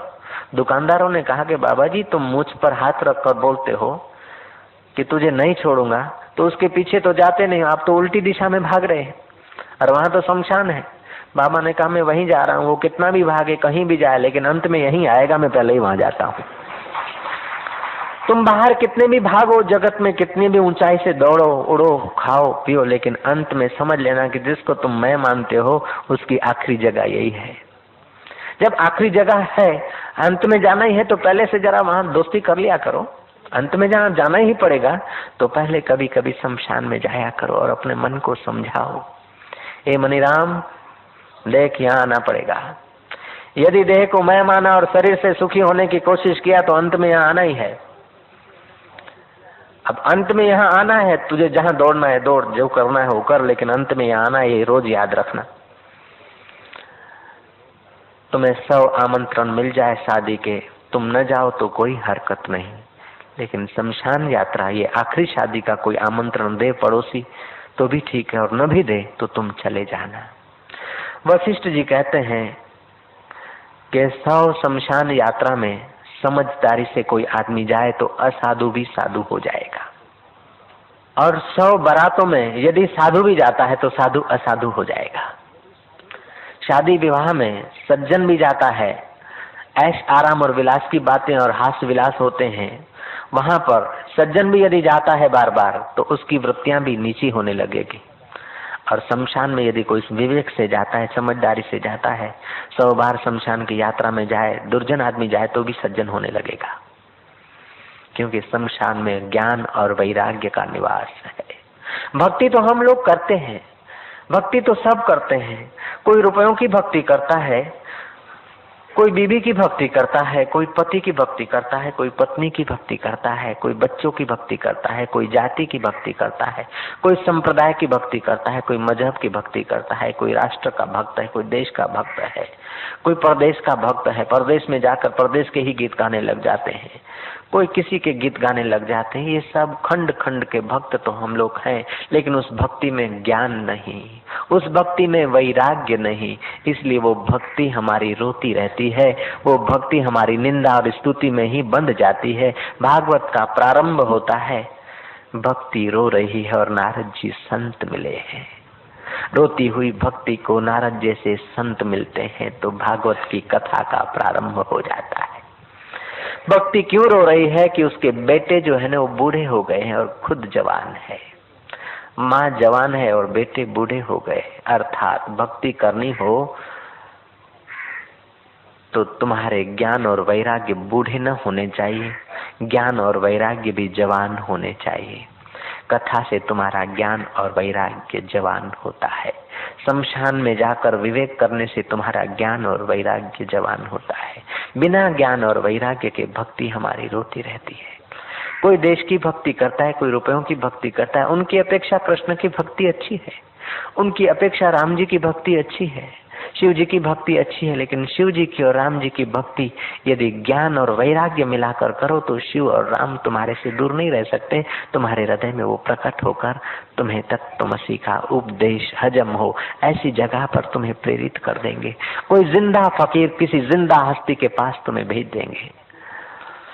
गुर की बाणी बाणी गुर बाणी विच अमृत सारा, उन संतों के पास तुम्हें भेज देंगे जो तुम्हें मौत के पहले ही अमर आत्मा का साक्षात्कार करा दे। मौत के पहले जो तुम्हें अमरता के गीत सुना दे, मौत के पहले जो तुम्हारा अमरत्व स्वभाव है, तुम्हारा अमृत स्वरूप जो निज स्वभाव है, उसमें तुम्हें जगा देंगे। परीक्षित को सुखदेव जी मिल गए हैं। मौत के पहले परीक्षित अपने अमर स्वभाव को जान चुके हैं। जनक को ऐसे सदगुरु मिल गए, मौत के पहले, देह जाने के पहले विदेही तत्व को जान लिया था। तोतापुरी मिल गए रामकृष्ण को। भक्ति तब तक रोती थी जब तक तोतापुरी गुरु नहीं मिले थे। तोतापुरी गुरु मिल गए, रामकृष्ण की भक्ति ने रोना पूरा कर लिया। रोने हंसने से पार होकर अमर चैतन्य स्वरूप मां तत्व में जग गए थे। सतगुरु मेरा सुरमा करे शब्द की चोट, मारे गोला प्रेम का हरे भरम की कोट। आज तक जो भरम की कोट चढ़ी है, भरम का बड़ा एक नार चढ़ गया चित्त पर। मैं ये शरीर हूँ, ये मैं फलानी जाति वाला हूँ, फलाना मेरा नाम है, फलाना मेरा धर्म है, फलाना मेरा कर्म है। तमे कौन छो? के बापू मैं पटेल, अमे लेवा पटेल, अमे कड़वा पटेल, अमे चौधरी पटेल, अमे मीठा पटेल। अरे पटेल फिर पटेल में लेवा देवा ये सब कल्पित है, ये सब भ्रमणा मात्र है संसार की। संसार व्यवहार चलाने मात्र का है। पहले तू चैतन्य दृष्टा आत्मा है, बाद में तू अपने को जीव माना है, बाद में तू मनुष्य है, उसके बाद पटेल, और पटेल में फिर लेवा देवा ये पर्दा चढ़ा। फिर हम फलाना पंथ का हूँ, मैं फलाने राज्य का हूँ, मैं फलाने गांव का हूँ। तू न किसी गांव का है, न किसी राज्य का है, न किसी पंथ का है, न किसी जात का है। ये तेरा खिलौना जो शमशान में जाएगा ये सब उसी की है मरब्बा। ये सब वही जा रहा है। पटेल जा रहा है, तू नहीं जा रहा है। चौधरी जा रहा है, सिंधी जा रहा है, गुजराती जा रहा है, तू नहीं जा रहा है। लेवा देवा जाए છે પણ તું જતો નથી। આ ફૈબા જાય છે પણ તું જતો નથી। કોઈની તું ફૈબા, કોઈની તું ઢેલર, કોઈની તું રેલર, કોઈની તું मासी, कोईनी तू काकी। मासी काकी जो संबंध कल्पित थे, जिस कल्पित शरीर के साथ कल्पित संबंध जुड़े थे, वो कल्पित जा रहा है। इस कल्पित की कल्पनाओं को देखने वाला जो आत्मा है वो कभी जाता आता नहीं है। सतगुरु मेरा सुरमा करे शब्द की चोट, ऐसे ब्रह्म वचन सुना देते हैं फकीर लोग। बुद्ध पुरुष, तुम्हारा ज्ञान और वैराग्य यदि जवान है तो तुम्हारी भक्ति सचमुच फल जाती है। भक्ति का मतलब क्या है? भक्त का अर्थ है, भक्त शब्द का ही अर्थ है जो विभक्त न हो, जो अलग न हो, जो जुदा न हो। नुक्ते की हेर फेर में खुदा से जुदा हुआ। नुक्ता अगर ऊपर रख दो तो जुदा से खुदा हुआ। कोई कठिन काम नहीं है, ये अटपटा है। अब वो तुम्हारी अर्थी चली जा रही है शमशान में, लक्कड़ खड़के जा रहे हैं, लक्कड़ पर तुम्हें सुला दिया गया, तुम्हारी अर्थी को रख दिया गया। बंधा था, कहीं हाथ न हिल जाए, कहीं पैर न छटक जाए, कहीं सिर न हिल जाए, बराबर डोरियों से धागों से बांधा था। लाल कपड़ा, ऊपर गुलाब, अबीर, फूल, फूल और गुलाल अभी तुम्हारी अर्थी पर छांटा था कि तुम्हारे कृत्य, तुम्हारी सुवास थोड़ी देर के लिए रह जाएगी, तुम्हारे श्वेत और लाल कर्म रह जाएंगे, शुक्ल और कृष्ण कर्म रह जाएंगे कुछ दिन के लिए लोगों के सामने गाने के लिए। बस अब तुम्हें अर्थी पे सुला दिया। तुम्हारा हितैषी या मित्र या कुटुंबी जो भी तुम्हारे निकटवर्ती हैं, वे ही बेचारे ये सेवा का काम करेंगे। आखिर अब ला रहे हैं वो मशाल, तुम्हारे शरीर को चारों तरफ से दिया आग, जिसको आज तक मैं मान रहे हो उसको अब चारों तरफ से आग दे रहे हैं। घास फूस लिपटा था तुम्हारे अर्थी के साथ, लगी है आग, हुआ भड़का, बबुक बबुक बबुक आग ने घेर लिया। वो लाल कपड़ा तो उसी समय स्वाह होने लगा। अब लाल कपड़े के अंदर जो लाल छुपा है, जिसको आज तक लाल समझ के पाल और पोष रहे थे, अब उसकी चमड़ी को घेर लिया आग ने। चमड़ी कितनी देर आग सहेगी? अब रक्त भी उबल गया, उबल रहा है रक्त, उबल रही है तुम्हारी चर्बी, उबल रही है तुम्हारी किडनियां, उबल रहे हैं तुम्हारे जिगर, उबल रहे हैं तुम्हारे हड्डी मांस पेशियां रक्तवाहिनियां। अब कब तक उबलेगी? वो भी जल रही है। उनको आग ने पकड़ लिया, आग ने घेर लिया। जिसको खूब खूब संभाला था उसको आज आग ने घेर लिया है, जल रहा है। कुटुंबियों के आंखों से आंसू बरसते हैं। कोई खिसक गया है नहाने के लिए, कोई नहाकर परबारा स्कूटर चालू करके भाग रहा है क्योंकि दुकान पे जाना है, उसको पता नहीं कि यहीं आना है। कोई फैक्ट्री में जा रहा है, कोई दुकान पर जा रहा है, कोई ऑफिस का टाइम संभालने को बेचारा जा रहा है, लेकिन उसको पता नहीं कि ये टाइम भी संभालना पड़ेगा। आग ने घेर लिया है। जो तुम्हारे बहुत निकटवर्ती हैं, जो रिश्ते नातेदार हैं, वे कुछ लोग ठहरे हैं, कुछ स्नान करने को जा रहे हैं, कुछ देख रहे हैं, कुछ चिमटा लेकर अग्नि इधर उधर उछल जाती है तो उठाकर वो लगकर तुम्हारे करीब रखते हैं ताकि बराबर तुम पूरे हो जाओ, तुम्हारा कोई हिस्सा बच न पाए, बराबर हड़के। इतने में तुम्हारा पैर जल कर गिर पड़ा, तुम्हारा घुटना गिर पड़ा, तुम्हारा सिर अब खोपड़ी तड़ाका दे रही है। जिस सिर पर न जाने क्या क्या अतर फुलेल डाले थे, न जाने क्या क्या कंपनियों के तेल लगाए थे, वो बालों को तो प्रथम ही भड़के ने स्वाहा कर लिया। अब बाल जिस खोपड़ी पे टिके और जिस खोपड़ी को ऊंचा रखने के लिए न जाने क्या क्या करते थे, कितनों कितनों को नीचा गिराते थे, अब वो खोपड़ी तड़ाका दे रही है, खोपड़ी फूटी है, चर्बी जल रही है, शरीर के अंग प्रति अंग को अग्नि ने घेर लिया। सब स्पेयर पार्ट्स जुदे हो गए, शरीर का एक एक हिस्सा जल रहा है, गिर रहा है, जुदा हो रहा है। हड्डियां भी बेचारी कुछ तो भूखा हो रही है, छोटी मोटी हड्डियां तो गल ही रही है, मजबूत हड्डियां कुछ पड़ी जया गिर रही है। जिनको फूल करके लोग ले आएंगे वो कुछ बच रही है, बाकी का सब स्वाहा हो रहा है। अग्नि ने घेर लिया शरीर को। लक्कड़ अब अग्नि रूप ले रहे हैं, अर्थी ने अग्नि का रूप ले लिया, अब मुर्दे ने भी अग्नि का रूप ले लिया, मुर्दा जल गया। अब तुम नहीं मुर्दा था, अब मुर्दा भी नहीं है, अब केवल अंगार मात्र, राख मात्र, हड्डियां मात्र बच गई। जिन पर इतना नाज था स्पेयर पार्ट पर, वही बच गए थोड़े से देखने भर को। अंगारे हैं, कौन मित्र अभी चुनेगा? 3 दिन के बाद आते हैं, 3 घंटे के बाद आते हैं, जैसे मशान की व्यवस्था हो, आधुनिक मशान हो तो 1-8 घंटे के बाद वो हड्डियां लेने को आते हैं।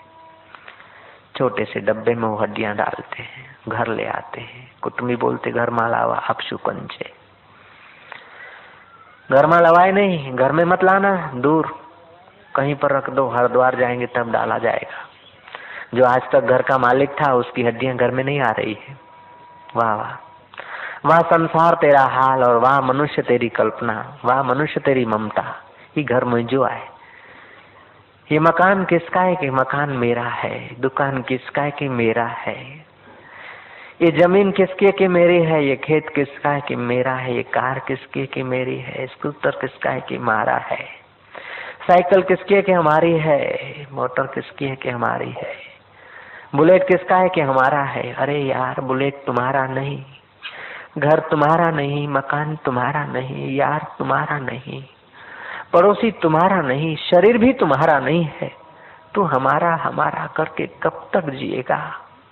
ये शरीर भी तेरा नहीं, और ये शरीर में जो नाज रखा था, जिस सहारे शरीर टिका था, वे हड्डियां अब शरीर की हड्डियां घर में आने के काबिल नहीं है। पड़ोसी के घर रख ले आओ, पड़ोसी बोलेगा ना ना ये क्या करते हो? जो तुम्हारा अधिक से अधिक प्यारा था उसके घर में जरा रखने को भेजो। ना ना ना, आज तक जो छाती पर हाथ रखकर कहते थे कि मैं तुम्हारा हूँ, वो तुम्हारी हड्डियों को नहीं संभाल सकता है। हे संसार तेरी ममता, हे मनुष्य तेरी ममता, हे परिस्थितियां और प्रकृति तेरी नश्वरता देख। क्या इंसान बेचारा भूला है। अब चिंता हो रही कि इस डब्बे को कहाँ रखे। तुम तो हो गए पूरे, 350 ग्राम 400 ग्राम हड्डियां बच गई। वो हड्डियां जिस डब्बे में है, वो डब्बा पहले तो बिस्किट का डब्बा था, पार्ले का बिस्किट का डब्बा था, पिपरमेंट का डब्बा था, गोलियों का डब्बा था। वो गोलियां नहीं, हड्डियां है। हाँ, गोलियां इसने खाई थी, न जाने कितने डब्बे खाली किए होंगे बचपन में और जीवन में। वो डब्बे सब कीमती थे, लेकिन अब जिसमें वो स्वयं आ गया है, उस डब्बे को अब अपशुकन माना जाता है। वो खाली डब्बा मुफ्त में कोई नहीं रखेगा। डब्बे में अर्थी पड़ी, अर्थी का सार पड़ा है, हड्डियां पड़ी है। किसी पेड़ पर बांध दो, कहीं खड्डे में रख दो, किसी जगह पर रख दो, नहीं तो जाओ मंदिर के कोने में रखो। मंदिर वाला पुजारी बोलता है, ए, क्या लाए, ये क्या कोई मसान है, ये अपशुकन लाए, दूर हटाओ। बोले ये भगत था, रोज आता था। पुजारी जी बोले रोज आता था तो क्या हुआ, दूर ले जाओ, दूर ले जाओ, गंगा में डालो, इधर क्या है। अब पुजारी नहीं पहचानता तुम्हारे को, अब मित्र नहीं पहचानता तुम्हारे को, क्योंकि तुमने अपने को नहीं पहचाना तो कौन तुमको पहचानेगा। तुमने जीवन भर अपने को नहीं पहचाना, हड्डी मांस को मैं माना, तो अब लोग क्यों तुम्हें पहचानेंगे। और लोग भी ऐसा ही करेंगे तो उनको भी कौन पहचानेगा। न जाने पृथ्वी पर से कितने अरब खरब लोग के मर के चले गए, कौन पहचानता उनको। हर रोज मर रहे, हजारों की संख्या में, लाखों की संख्या में प्रति वर्ष लोग मर रहे हैं, कौन पहचानता उनको। कब तक पहचानता है। क्यों, जो अपने को नहीं पहचानते तो लोग उनको क्यों पहचानेंगे। अब तुम्हारी हड्डियां सेठ की है कि नौकर की है पता नहीं, हिंदू की है कि मुस्लिम की है पता नहीं, सिंधी की है कि मारवाड़ी की है पता नहीं, पटेल की है, लेवा पटेल की है कि देवा पटेल की, कड़वा पटेल की है कि मीठा पटेल की है, आप कोई पता नहीं। चौधरी पटेल छू, भले बापा भले, एम राखो। અમે કડવા પટેલ છે એમ રાખો ભઈલા, પણ ક્યાં સુધી। છેવટે तो पारला पटेल होगा, डब्बा पटेल होगा। किसकी अर्थियां है कि एक पटेल की है। पटेल છે આ ડબ્બામાં, સિંધી છે આ ડબ્બામાં, गुजराती છે આ डब्बाમાં, पंजाबी છે આ डब्बाમાં, એવું कोई नहीं કે। हड्डियां हैं इस डब्बे में। आज तक वो हड्डियां पटेल थी, आज तक वो हड्डियां मिनिस्टर थी, आज तक वो हड्डियां सेठ थी, आज तक वो हड्डियां न जाने क्या क्या थी। अब इसको दिन गिने जा रहे। कोई जाए, हरिद्वार जाए, बहाए, कोई मित्र 10-5 दिन के बाद छुट्टी वुट्टी लेकर इस डिब्बे को साथ में लेकर जा रहा है। जिसको तुमने साथ में रखा था 60 साल तक, जिसको मैं मानता था, वो अब 350 ग्राम की अवस्था में आ गया है और रेलवे स्टेशन पर गाड़ी का इंतजार कर रहा है। मित्र गाड़ी में ज्यों बैठता है तो खोजता है कि किसी को पता न चले, सीट के नीचे रख देता है। सीट के नीचे तुमको रख दिया बाबा। पैसेंजर पूछता कि क्या है, बोले कुछ नहीं कुछ नहीं। अरे बताओ क्या है, क्यों छुपा के रखते, क्या बात है, बोलो बोलो, शू छे काई नहीं काई नहीं। अरे कौन है, क्या वो इतना बड़ा डब्बा है, क्या है इसमें, बताओ तो सही। बोले ये तो हड्डियां हैं। बोले यार इधर क्या रखते, दूर हटाओ ना, मेरी सीट के नीचे क्यों रखते, उधर रखो। ये कहाँ से लाए तुम, कौन मर गया था, ये क्या है यार, इधर नहीं रखो। आज तक तो बर्थ पे सोते थे, अब सीट के नीचे बैठने का भी मुश्किल है बाबा। वाह वाह वाह रे इंसान तेरा गर्व, वाह रे इंसान तेरा अहंकार। कितने शत्रु बनाए थे इस हड्डियों को संभालने के लिए, कितनों से मित्रता जोड़ी थी, कितने के आगे गिड़गिड़ाए थे। न जाने हजारों के आगे तुमने सिर झुकाए होगे, हजारों के आगे तुमने खुशामतें की होगी, हजारों बार तुमने या हुसैन किए होगे या अली किया होगा, न जाने क्या क्या किया। और आज ये जा रहा है बेचारा, दिल्ली महल में बैठकर दिल्ली जाएगा और दिल्ली से फिर बस में बैठ रहा है। बस में बैठा तो बस के पैसेंजर अलग थे। उन्होंने पूछा, ये कंडक्टर बोलता है ये क्या है इसमें, बोले कुछ नहीं हड्डियां हैं। ओ पास वाला बोलता है कि यार इधर नहीं, आगे की सीट में जाना। तुम्हारे कारण ले जाने वाले को वहां से उठाता है, चाहता है कि उठ जा, आगे की सीट जाके बैठ, या तो आगे की सीट के नीचे रखते। और जिसके सीट के नीचे रखते उसको खबर पड़ जाती है तो लात से धकेलता कि छी ये क्या, हाथ से नहीं लात से हटाता है, हटाओ हटाओ। जिसको आज तक सजा रहे थे, संभाल रहे थे, मैं मान कर रहा, जिसकी कीर्ति के लिए तुम न जाने क्या क्या करते थे, जिसके यश के लिए न जाने क्या क्या करते थे, जिसको अच्छा कहलाने के लिए न जाने क्या क्या करते थे, उसका देखो क्या हाल हो रहा है बेचारे का। महाराज, बड़े भैया, लेवा देवा, पटेल, ब्राह्मण, क्षत्रिय, जो तुम मानते हो अपने को, तुम्हारी कथा चल रही है। कृष्ण की कथा तुमने सुनी, धन्यवाद। राम की कथा तुमने सुनी, धन्यवाद। अम्बा की कथा तुमने सुनी, देवी भागवत सुना, कुरान सुना, बाइबल सुना, ईसा सुना, मीसा सुना। उससे काम नहीं चलेगा। तुम अब अपने को भी कभी सुनो कि तुम क्या हो। परीक्षित ने अपने को सुना था, अपनी कथा सुनी थी कृष्ण की निमित्त करके। सुखदेव जी जैसे तत्ववेता जब गुरु मिलते हैं तो कृष्ण की कथा से प्रारंभ होता है और अपनी कथा में अंत आ जाता है। राम की कथा से प्रारंभ होता है लेकिन अंतर्यामी तत्व में इसका परिणाम आता है। हम लोग राम की कथा, कृष्ण की कथा, दशरथ नंदन की कथा, वसुदेव और वसुदेव नंदन की कथा ना, हम अब अपनी कथा भी समझे। बस पहुंच गई हरिद्वार, रिक्शा में बैठे हो। रिक्शा वाला बोलता है, बाबूजी ये डब्बा में क्या है? बोले तू कुछ घाट पर चल। क्या है? हड्डियां है इसमें। अरे बाबूजी इसको पीछे टांग दो, रिक्शा के पीछे टांग दो। इसमें वो खोपड़ी पड़ी जिस खोपड़ी के आगे न जाने कितने सलाम हुए थे। इसमें वे हड्डियां पड़ी थी जिसकी किडनी संभालने के लिए न जाने देश परदेश भागा जा रहा था। उसको रिक्शा के पीछे हिस्से में रख दो या तो पैरों में रख दो। कुशा घाट उतरे, धर्मशाला वो बोलता क्यों आए हो? बोले मुझे कर्म कांड कराना है, जरा अस्थियां। बोले हमारी धर्मशाला में ऐसे को नहीं उतरने देते, तो सामने वाली जाओ, और पंडा की धर्मशाला में जाओ, हमारी धर्मशाला में हड्डियां वड्डियां हम नहीं लाने देते। जयराम जी की, अरे वाह, क्या तुम्हारा वट है, क्या तुम्हारी कीमत हो रही है। पंडा के वहां गए, पंडा ने 2 रुपए के कमरे के बजाय से 200 मिलेंगे रहने को दे दिया। सुबह हुआ, पंडा का नौकर चला, मंगलम भगवानम मंगलम गरुड़ध्वज मंगलम पुनरीकाक्षाय करके और तुम्हारे को बदरा दिया, गंगा में फेंक दिया। मित्र के आंखों से 2 आंसू टपकते हैं, उसको भी बेचारे को भूख लगी है। बोलता है पंडा जी अच्छा जल्दी विधि करो, शाम की गाड़ी पकड़ना है, अभी तो मुझे भोजन करना है। सबको अपने भोजन की लगी है, अपनी गाड़ी की लगी है। तुम्हारी गाड़ी तो सदगुरु जानता है, और कौन जानते तुम्हारी कौन सी गाड़ी।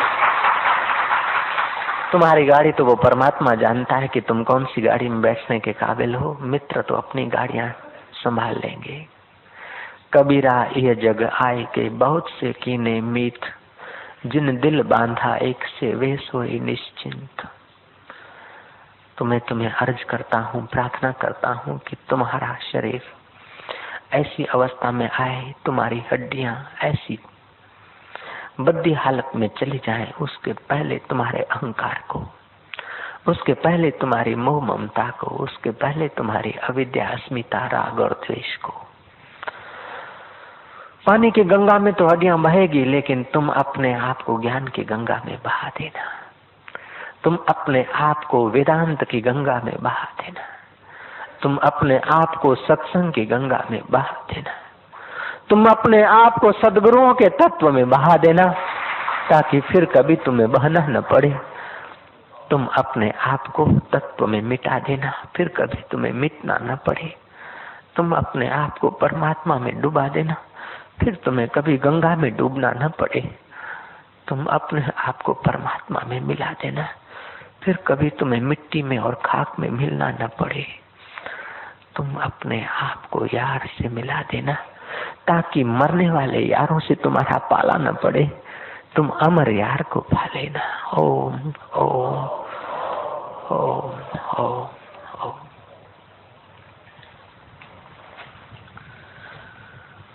ओम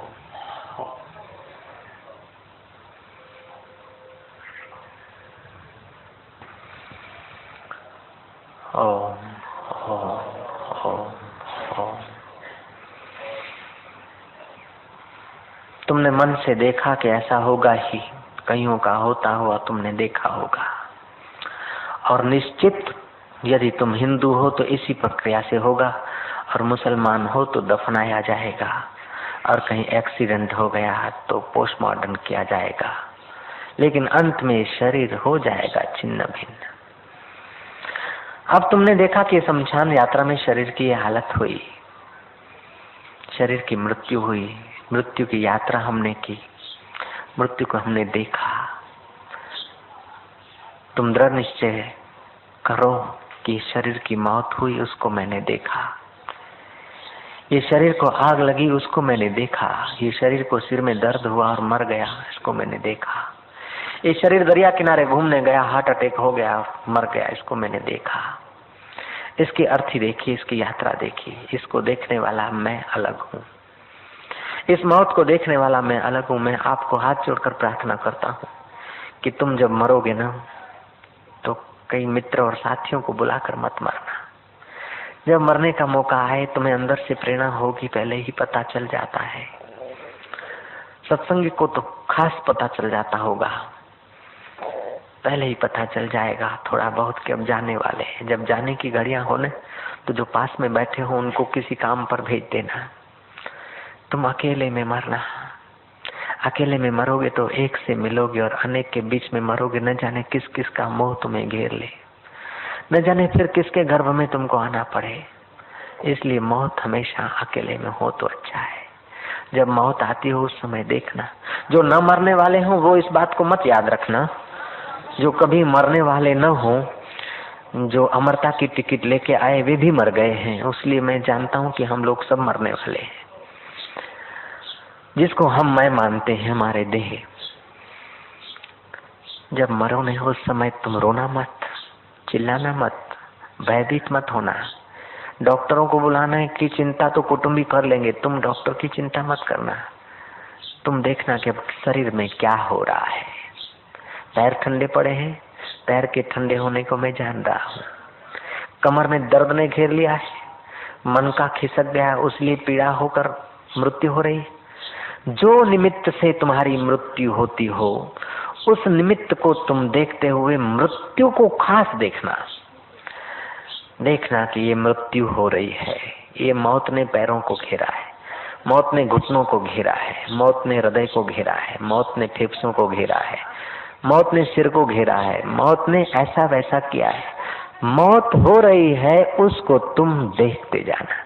जो मौत को देखने की कला मौत के समय भी आ गई तो आप मौत से परे हो जाएंगे। अब तुमने मानसिक मृत्यु तो देख ली, शारीरिक मृत्यु तो कभी होगी।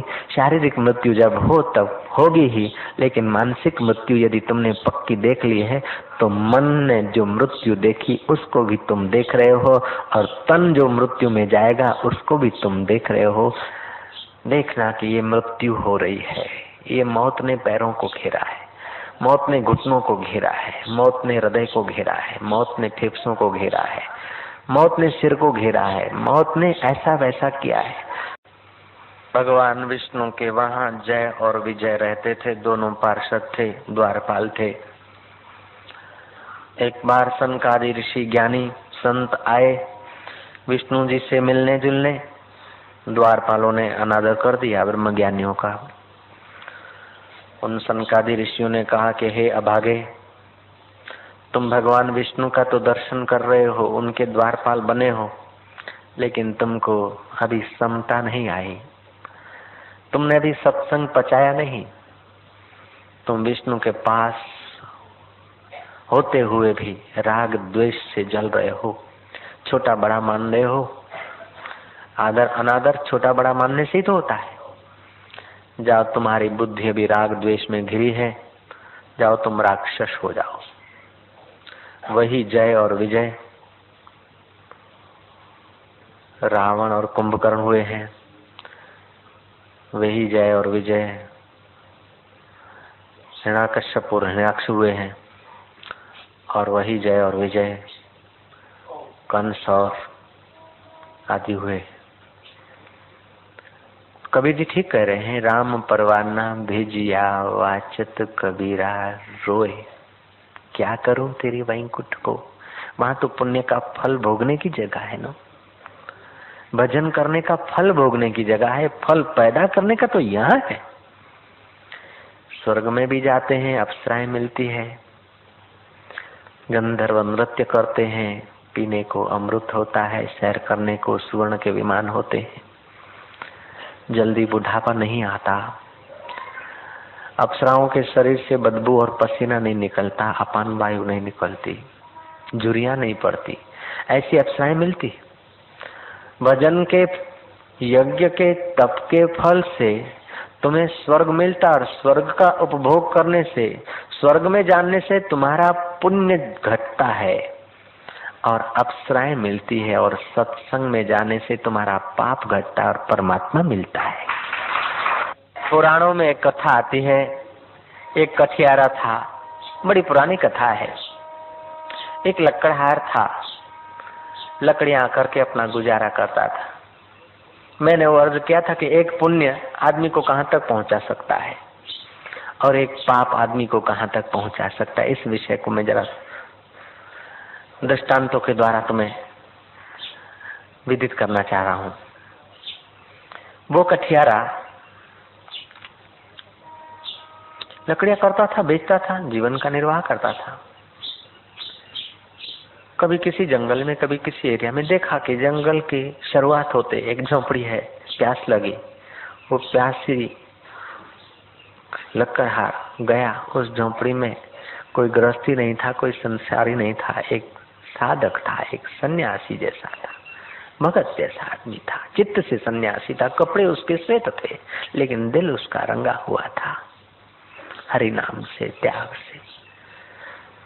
पानी पिया, बोले हाश भाई तुम भजन करते हो, मेरे पर तेरा आशीर्वाद करो। मैं अब लकड़ियां मजूरी कर कर के मर जाता हूँ, एक दिन यदि नहीं करता हूँ तो दूसरे दिन भूखा रहना पड़ता है।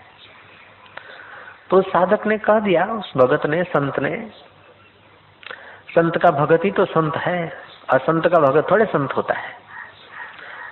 उसको सन्यासी कहो, संत कहो, भगत कहो, अनुष्ठान करने वाला कहो, जो कहना हो। उसने कहा भाई देखो लकड़ियां करते हो तो तुम थोड़ा आगे जाया करो ना, उसकी सहजता से उसने कह दिया। लकड़ा आगे गया तो चंदन का वन मिला, चंदन की लकड़ियां मिलने लगी तो बड़ा खुश हुआ। अब तो महाराज एक दिन लकड़ी करो और 4 दिन तक चल सकता है, चंदन की लकड़ी मिली तो क्या फिर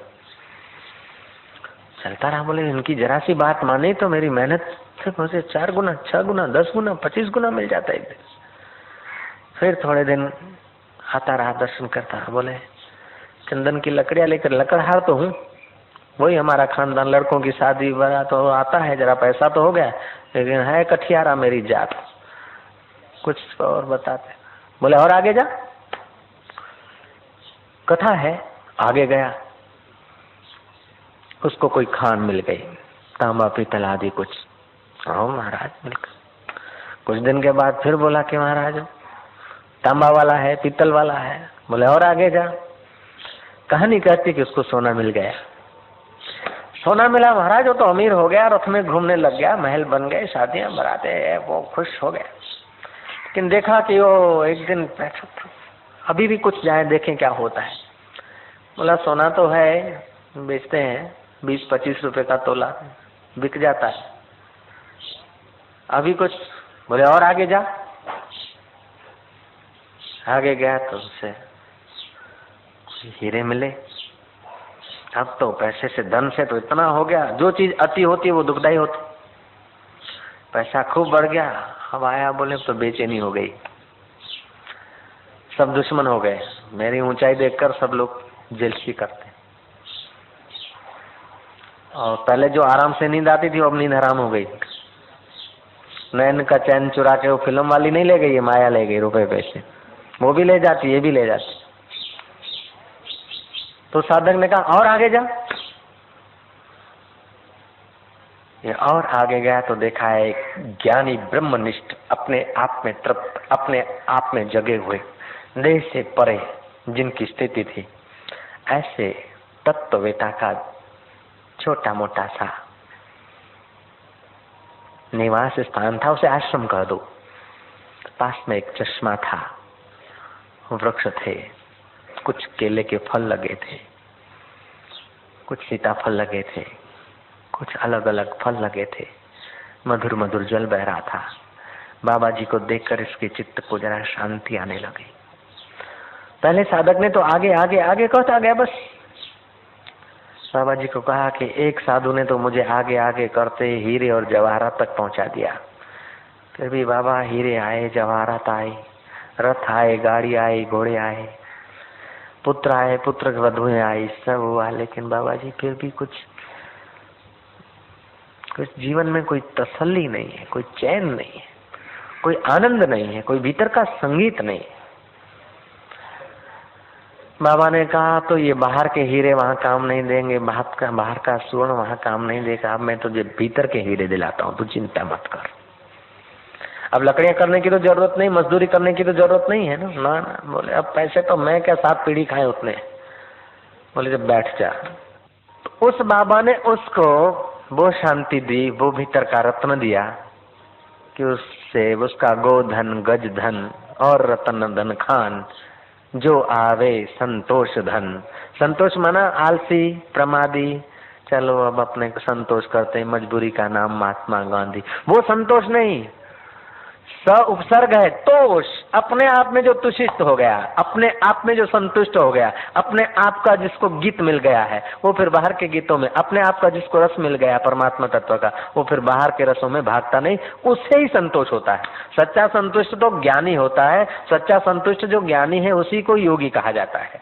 उसी ने जिसने योग कर लिया, मेलाप कर लिया, उसी को योगी बोलते हैं।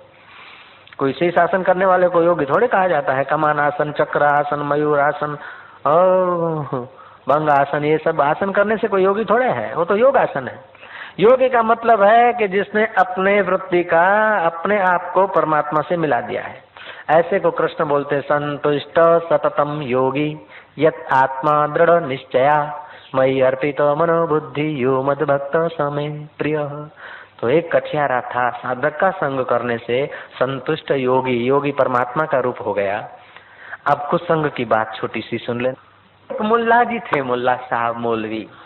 वो मौलवी ने किसी दुराचारी के साथ उठना बैठना कर दिया। मौलवी की थोड़ी बहुत समझ गए ना, निंदा होने लगी। निंदा होते होते राज्य तक पहुंची तो कोई वजीर भी उससे थोड़ा टसल वाला था, तो वजीर ने राजा को भड़काया। राजा ने कहा बुलाओ मौलवी को, लेकिन अब मौलवी को सजा देंगे, मुस्लिमों का राज है तो इस्लाम खतरे में हो जाएगा। श्री राम। मुल्ला जी को बुलाया गया। मुल्ला जी को बुलाया गया और बोला कि तुम्हारे पर तोहमत है कि तुमने फलाना फलाना वारजश की, जो कायदे के खिलाफ है, धर्म के खिलाफ है, मर्यादा के खिलाफ है, समाज के खिलाफ है, ऐसे तुमने कुकर्म किए। बोला नहीं हजूर, खुदा की कसम है, ये है वो है। अब मुल्ला जैसे मुल्ला को यदि सजा दी जाती तो राज में खड़बड़ाहट होता है। वजीरों ने कहा कि एक इलाज है। महल के एक खंड में 4 कमरों में अलग अलग चीज रख दी गई। मुल्ला को कहा कि तुम यदि निर्दोष हो, ये हम मानेंगे तो तुम्हें छोड़ देंगे। आज रात को तुमको इस खंड में हम प्रवेश कराते हैं और इस खंड में 4 कमरों में अलग अलग चीजें रखी है। उस अलग अलग चीजों में से किसी भी चीज को तुम यूज कर लोगे तो हम तुम्हें छोड़ देंगे। मूर्खों का संग था, अपना मनोबल नहीं था, मन बुद्धि अर्पित ईश्वर में, खुदा में नहीं थी। हो आया देखता कि ओए फांसी, खुदा खैर करे, ये इसको कौन यूज करेगा। दूसरे कमरे में आया, हो वैश्या खड़ी, अल्लाह अल्लाह मोहम्मद रसूलुल्लाह, खुदा बचाए। तीसरे कमरे में गया तो मीट, इंडे, कबाब, ये वो। मुल्ला जी थे पवित्र आत्मा बेचारे, छी छी। चौथे कमरे में गया, कुछ बोतलें पड़ी थी, कुछ प्यालियां पड़ी थी, किसी में वाइन था, किसी में टोलू था, किसी में नारंगी था, किसी में ब्रांडी था। अल्कोहल से बने हुए अलग अलग आइटम थी। सब में अल्कोहल होता है दारू में, किसी में कम, किसी में ज्यादा। तुम में भी अल्कोहल है, लेकिन वो यार का अल्कोहल है इसलिए झूम रहे हो, सत्संग का अल्कोहल है। देखा अब एक कमरा, दूसरा, तीसरा, एक 2 बार चक्कर लगा, देखा अब ये क्या है, जरा सा पानी है, सोन करे थोड़े सा। श्री राम। ये तो हमारे धर्म के तो खिलाफ है, मजहब के खिलाफ है, मर्यादा के खिलाफ है, लेकिन अब क्या करें। 4 कमरों में से जरा सा कोई लेना है ना, इसका ले लेता हूँ। वाइन जरा सा पिया, बोला ये है तो ये देखो ये कैसा हो गया। और पिया, ज्यों पीते गए त्यों बुद्धि नाश होती गई। बुद्धि नाशात प्रणिशति, गीताकार कहते हैं। जासु दारुण दुख देहि, जिसको दारुण दुख भगवान देना चाहता है उसकी बुद्धि पहले हरण कर लेता है। थोड़ा पिया पिया पिया करते करते वो अपने आप ऐसे चला गया। लगी भूख, पीते ही ना अच्छी वट प्यो, जटसा को मिला जरा अग्नि, वो कबाब बबाब पड़े थे, बोले चलो अब खाना पड़ा ही है तो क्या करना, जरा खा लेते हैं। जरा खा लिया तो सफेद सफेद सीखू बटे खाते हैं वो तो उन्हें माथा वीर्य को जरा ओज मिल गया, जो पड़ा हुआ वीर्य ग्रंथि में वीर्य था उसको भी फोर्स मिल गया, अब हो गया विकार। बोला अभी ये बेचारी बैठी है अपने लिए तो नहीं, लेकिन इसका बेचारी का अभी मन रखने के लिए जरा जाए, उधर गया। सुबह होते होते देखा तो ये तो दारू भी पिया, मांस भी खाया, वैसा के पास भी गया, मुल्ला जी के क्या मुंह बताऊंगा, फांसी डाल के मर गया। अब जरा सा हुआ था कुसंग इतना और उसको हुआ था जरा सा सत्संग, साधक का संग मिला था और उसको मिला मूर्ख का संग। सुख के माथे सिल पड़े जो नाम हृदय से जाए, बलिहारी वो दुख की जो पल पल नाम जपाए। या तो तुम अपने विवेक से संसार को मिथ्या समझकर भगवान का द्वार खटखटाओ, संत का द्वार खटखटाओ, नहीं तो भगवान की कृपा से तुम्हें संसार में कोई न कोई ऐसा प्रॉब्लम मिलेगा, ऐसा विघ्न आएगा कि उस विघ्न की निवृत्ति के लिए भी यदि तुम संत के पास जा रहे हो तो समझना कि ये विघ्न पाप का फल नहीं है, ये पुण्य मिश्रित है। नीरे पाप का फल यदि प्रॉब्लम हो तो तुम संत के द्वार पर नहीं आ सकते। तुलसीदास कहते बिनु पुण्य पुंज मिले नहीं संता। मैं तो अभागा हूँ, मैं तो पापी हूँ, स्वामी जी तुम्हारे पास आया हूँ। बड़े भैया तुम यदि पापी होते तो इधर नहीं आते, तुम आप घात करने चले जाते, कंकरिया में चले जाते, दिल्ली महल के नीचे चले जाते, जनता के नीचे चले जाते। नहीं बापू तो पापी छू એટલે दुखी छू। ना ना, पाप का फल ही दुख नहीं है, पुण्य मिश्रित फल भी विघ्न। ऐसा कौन सा इंसान है जिसको संसार में विघ्न नहीं आए? तो भगवान महापापी होंगे इसलिए उनको दुख आया होगा, 14 साल वन में गए। यदि पाप का फल ही दुख होता तो राज्य गद्दी की तैयारियां हो रही है और तुरियां बज रही है, नगारे गुनगुना रहे हैं और राज्य अभिषेक की जगह पर अब कई का और मथुरा का चाबी चला और राम जी को बोलते हैं वनवास। एक तरफ तो राज्य अभिषेक की तैयारियां, दूसरे तरफ वनवास का सुनकर जिनके चेहरे पर जरा करचली नहीं पड़ती, जिनके चित्त में जरा शोभ नहीं होता, राज्य अभिषेक को सुनकर जिनके चित्त में हर्ष नहीं होता है और वनवास सुनकर जिनके चित्त में शोक नहीं होता, ऐसे जो अपने आप में चित्त ठहरे हैं वही तो राम स्वरूप है। ऐसे राम को हजार हजार प्रणाम हो।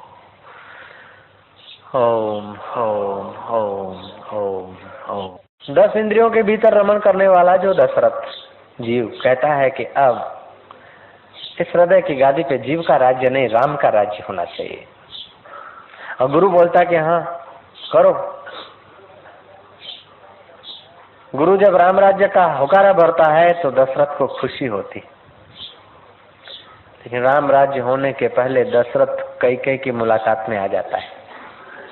दशरथ की 3 रानियां बताई, कौशल्या, सुमित्रा, कैकेयी।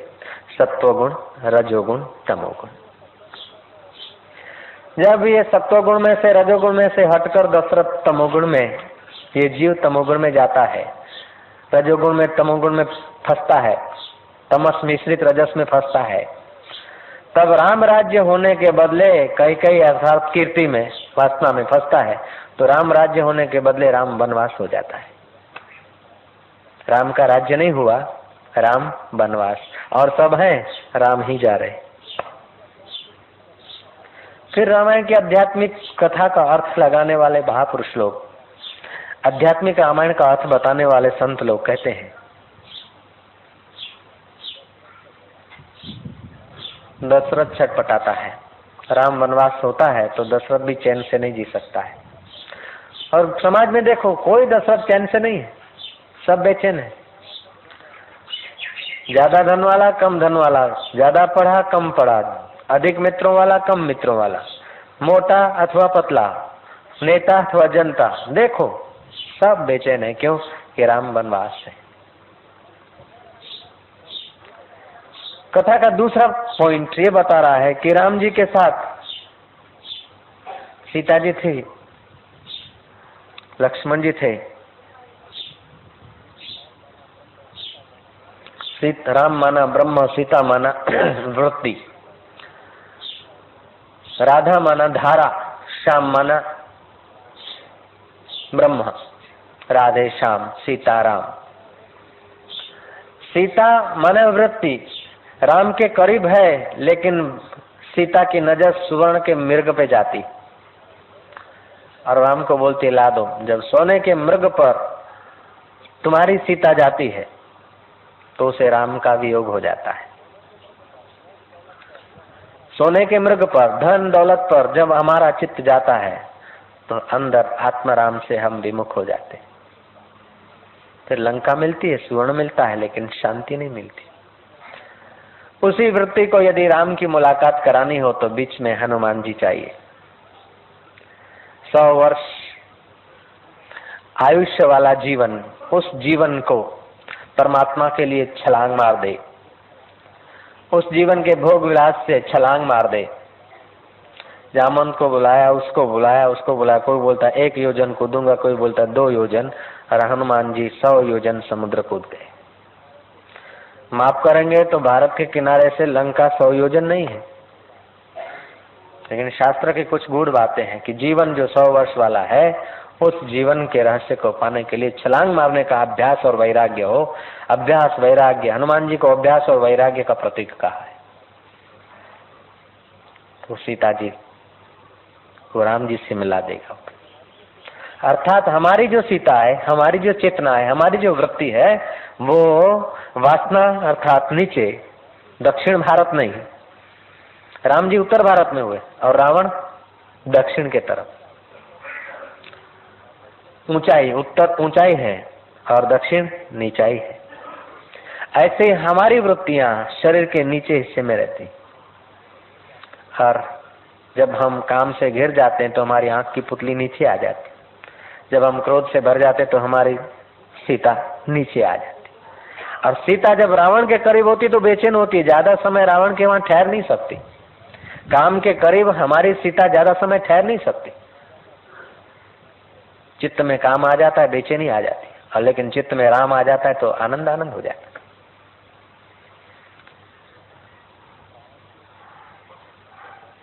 रावण के अशोक वाटिका में सीता जी नजर कैद हैं, लेकिन सीता में यदि निष्ठा है तो रावण अपना मन माना कुछ कर नहीं सकता है।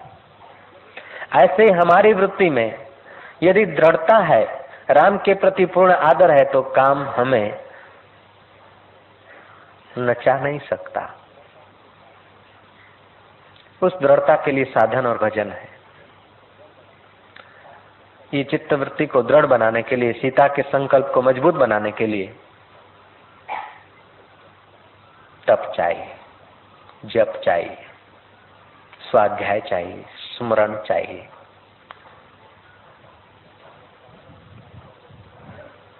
जब कामनाएं सताने लगे, नरसिंह भगवान ने जैसे कामना के पुतले को फाड़ दिया, ऐसे ही काम को चीर दे। नरसिंह अवतार का चिंतन करने से फायदा होता है।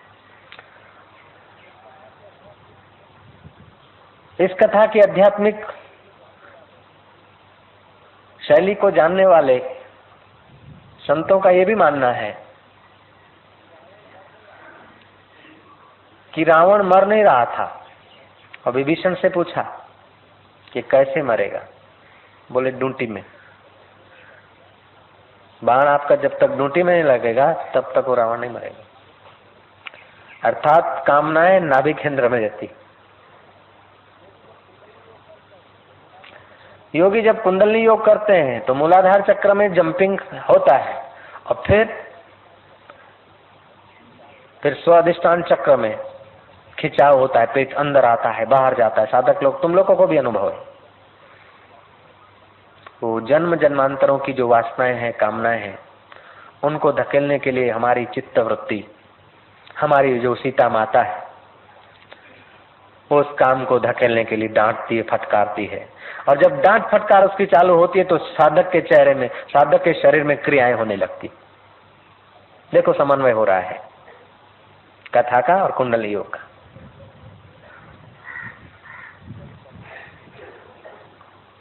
कभी कभी तो रावण का प्रभाव दिखता है और कभी कभी सीता जी का प्रभाव दिखता है। इनके दोनों की लड़ाई चल रही। कभी कभी तो साधक के जीवन में कामनाओं का प्रभाव दिखता है और कभी कभी तो सद्विचारों का प्रभाव दिखता है।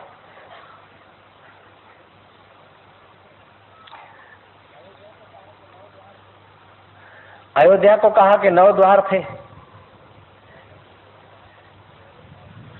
ऐसे ही तुम्हारा शरीर रूपी अयोध्या, इसमें भी 9 द्वार हैं। और 9 द्वार में जीने वाला ये जीव जो दशरथ है, राम को वनवास कर दिया कैकेयी के कारण, चटपटा के प्राण त्याग कर देता है। राम राम कहि राम है राम, रघुबीर में तनु तजि राहु गयो सुरधा।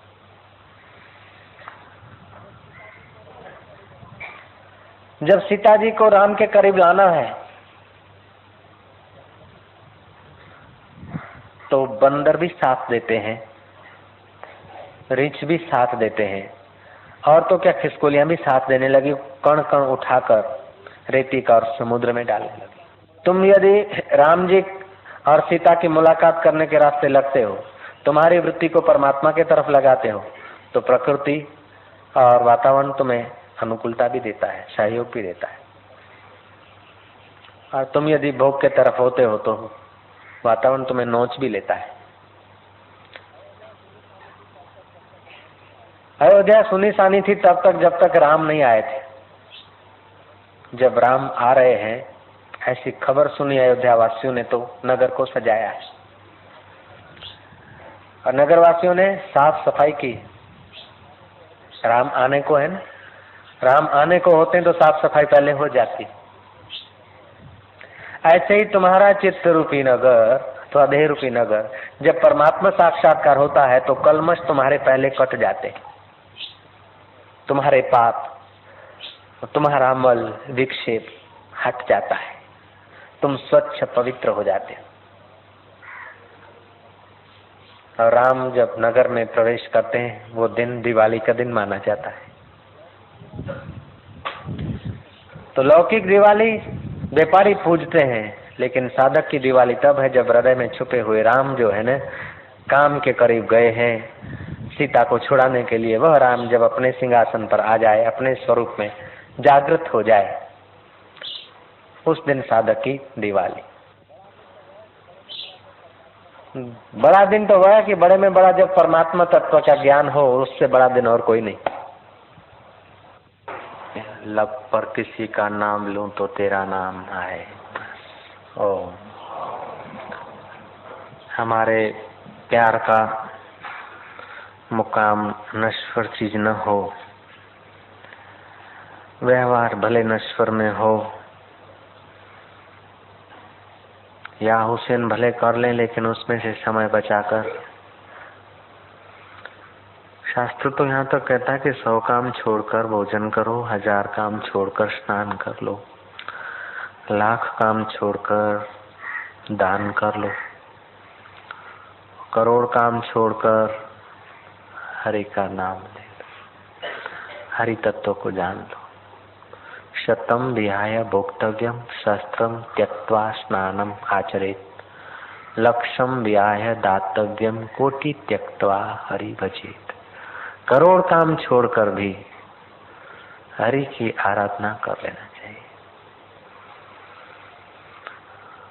ओम ओम ओम ओम। बड़ा महंगा जीवन है, और यदि आराधना नहीं किया तो वो बता दिया था डब्बे में 350 ग्राम।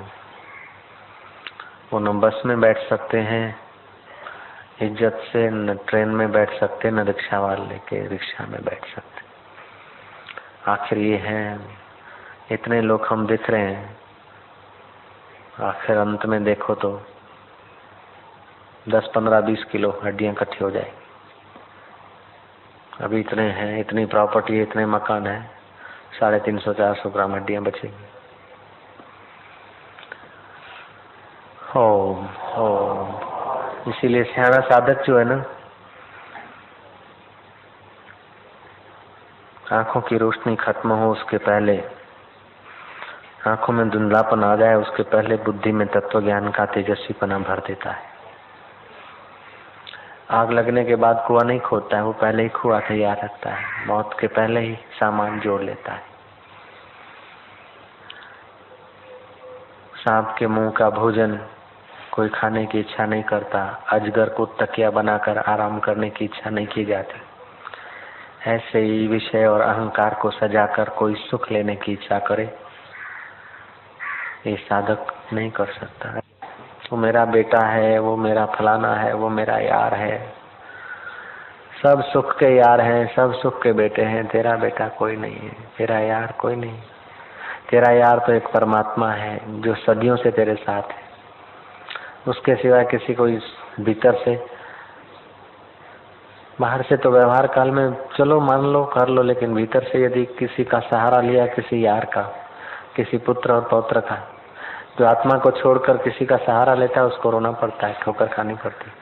ईश्वर के सिवाय कहीं भी मन लगाया तो अंत में रोना ही पड़ता है। ये वाक्य है, ईश्वर के सिवाय कहीं भी मन लगाया तो अंत में रोना ही पड़ेगा। खुदा करे कि मोहब्बत में ये मुकाम आए, लब पर किसी का भी नाम लूं तो तेरा ही नाम आए मेरे प्रभु। ओम पूर्णमदः पूर्णमिदं पूर्णात्